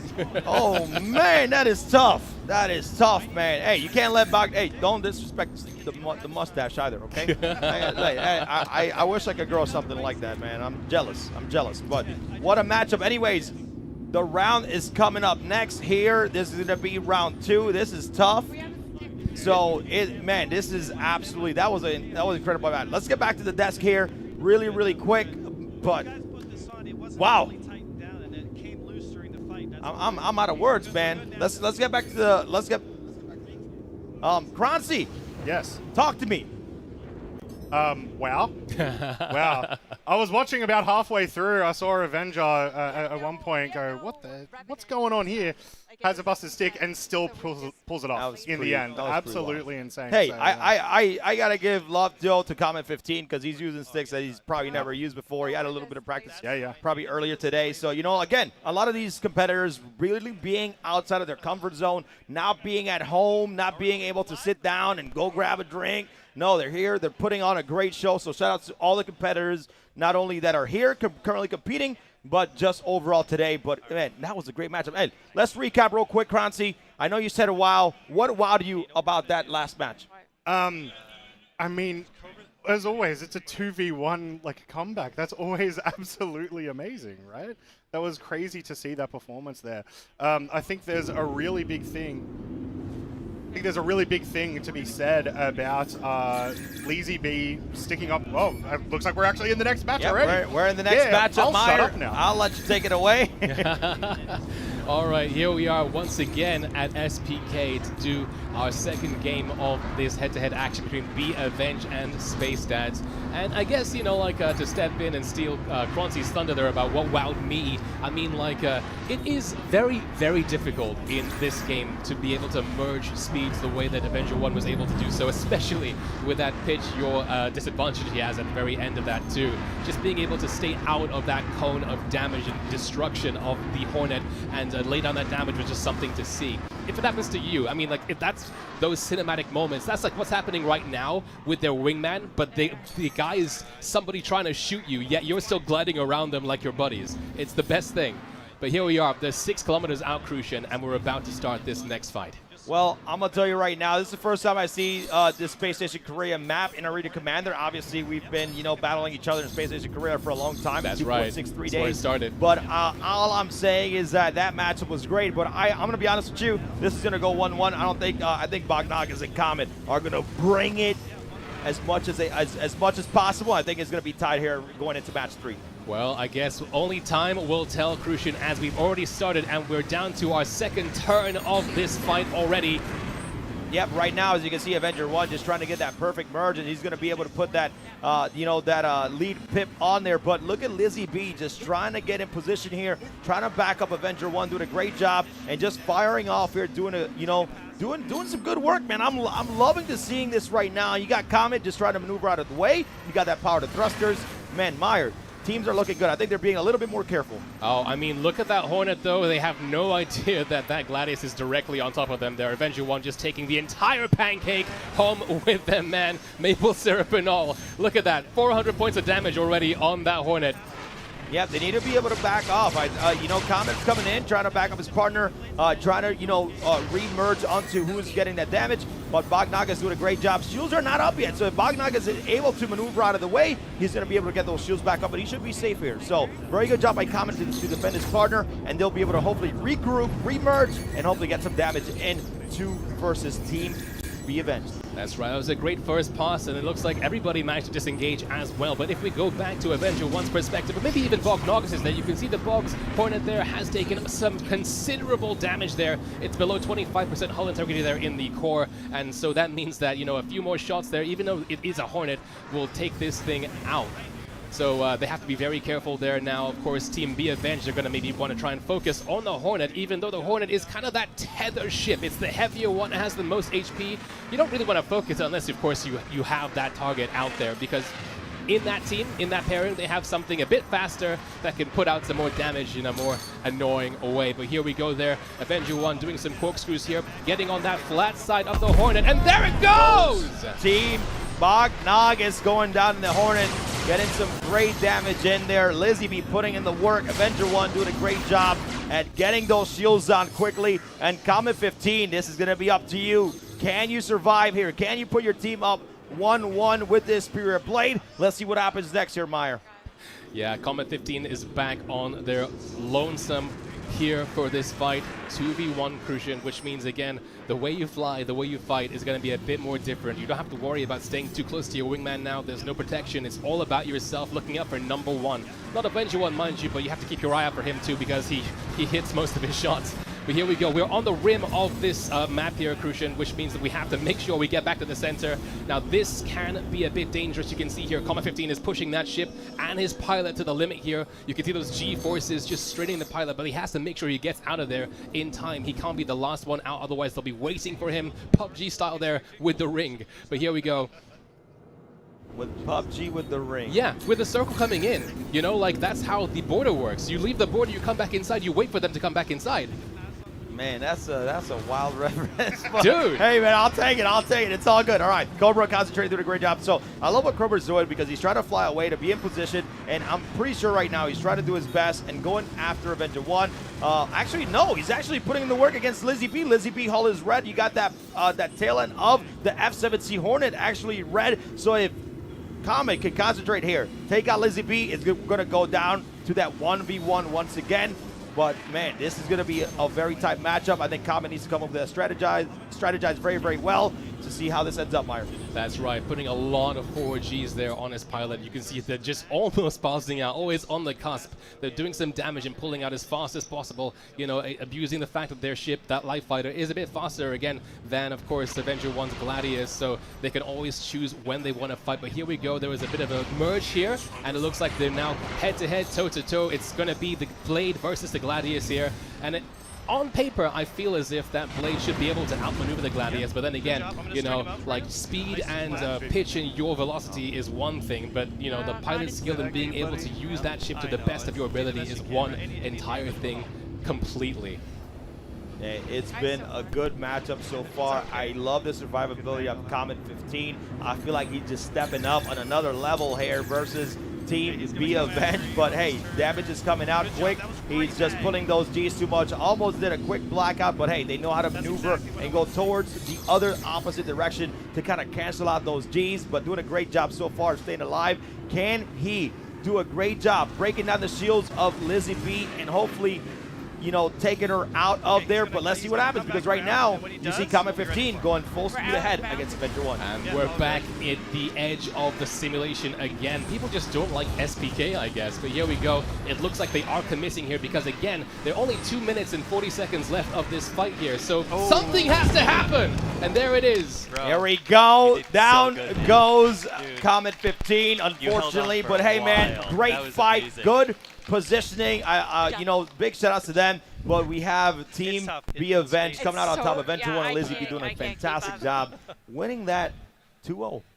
Another day at work, Avenger 1 just like, yes, that happened. I know. Well, let's get back to the desk here and let's do a little, man, that match number 2 was absolutely incredible. Meyer, we'll kick it off with you. Okay. Yeah, we'll kick it off with you, but you know, match 1, match 2. I think Comet, man, if he would have get some more damage on Lizzie, I think he could have been able to push through that 1v1. But I mean, what are your thoughts on towards that ending where Comet, you know, was really pushing hard to survive? Well, again, you know, in the 2v1 scenario in 3-2-1, you know, like where we don't have master modes and you can't move fast, you are able to choose your fights. And we have seen Comet 15, we've seen GIG, we've seen the likes of these players come in before in 2v1 scenarios and completely turn a battle on its head. This time around, however, it just didn't go their way. And here we have a replay, it looks of course, the Hornet action here. And I think this is that time where Avenger 1 took out Comet 15. I think this was match 1 here coming through. And just like that, we'll see them claim another shot. And again, it's just a matter of, in this case here, just power management and, of course, thruster management as well. That Gladius is not as fast as the Blade. But, you know, when it comes to pilot skill and when it comes to knowing what's happening and reading reading the room, reading the motion of the ships and the trajectory of where they're going, you know, like, it's one of those things that you can only really, really learn and understand after hours and hours of playing. Well, Krancy, what are your thoughts, man? You know, you're right here with us looking at the matchup, man. How do you feel about that? Match 1 and 2, that was pretty good. Yeah, it was really good. The best thing about it was when Maya made that like weird syrup joke. That was strange. It was an absolutely fantastic match. That was really, really fun to watch both games. Never seen somebody has more analogies than a 100%. Than an encyclopedia, man. It's all good. It's all good. Yeah, an absolutely fantastic performance from both teams. Are really, once again, Lizzie B absolutely crushing it in the second game. First game, there was a lot of piling on there, and you know, she got eliminated a little bit earlier. Obviously, luckily, Avenger 1 was able to bring it back, but in the second game, she was able to sustain herself, and she was able to continue on, and you know that made all the difference. So I mean that was great practice. You know, you saw the power management there. Lizzie doing a great job at backing up Avenger 1. Where you know sometimes when you're paired with such great pilots, sometimes you just back them up, and that could be that moment. But you know, Avenger 1 really doing a great job, and you know, practicing with their partner and coming out on top versus Team Space Dads, 2-1. So it's been, it's been an incredible day so far of matches. It's been absolutely incredible. But I mean, quick question: what has we've gone through three matches. What has been your favorite match of the day so far? Probably that one. That one? Okay. Yeah, honestly, that one. I mean, as I said at the start of the day, Be Advanced was the team that I was really excited to see today, and we got to see them, and they crushed. Gotcha. I am all team Be Avenged for the entire tournament. That was really good. Well, ladies and gentlemen, hey, we're going to be doing a group photo. If you guys are wearing Atmo Esports, what do you call it? A jersey. If you guys are wearing an Atmo Esports jersey, we would love to have, not right now, just wait for a second. But we would love to have you up on the stage here in about 10 minutes. We would love to take a massive community photo. If you're wearing an Atmo Esports jersey, and then after we'll invite everybody to come up on stage and we'll take a massive community photo with the entire StarCitizen community. So I'm not trying to not include you guys, but we would like to do a big Ammo Esports jersey photo and then one with the entire community. So we're going to take a quick intermission, and in about, I would say, 5 minutes, we'll get you guys to come up and we'll take a massive group photo. But I hope you guys have been enjoying not only CitizenCon 2953, but also the 2953 Fighter Flight CitizenCon Invitational presented by Tobii. Thank you all so much. Really appreciate it.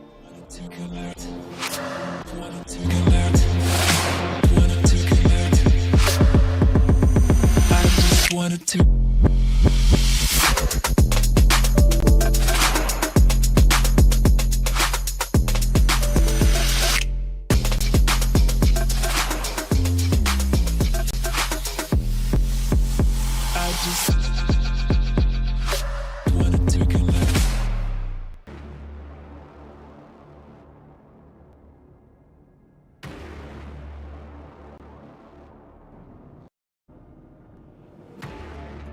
Tensions building all around, you can feel it in the air.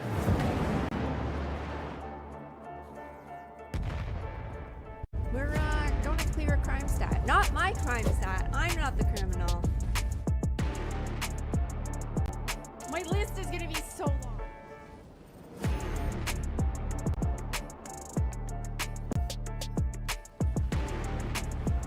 Buena. Better get ready. Shock the world.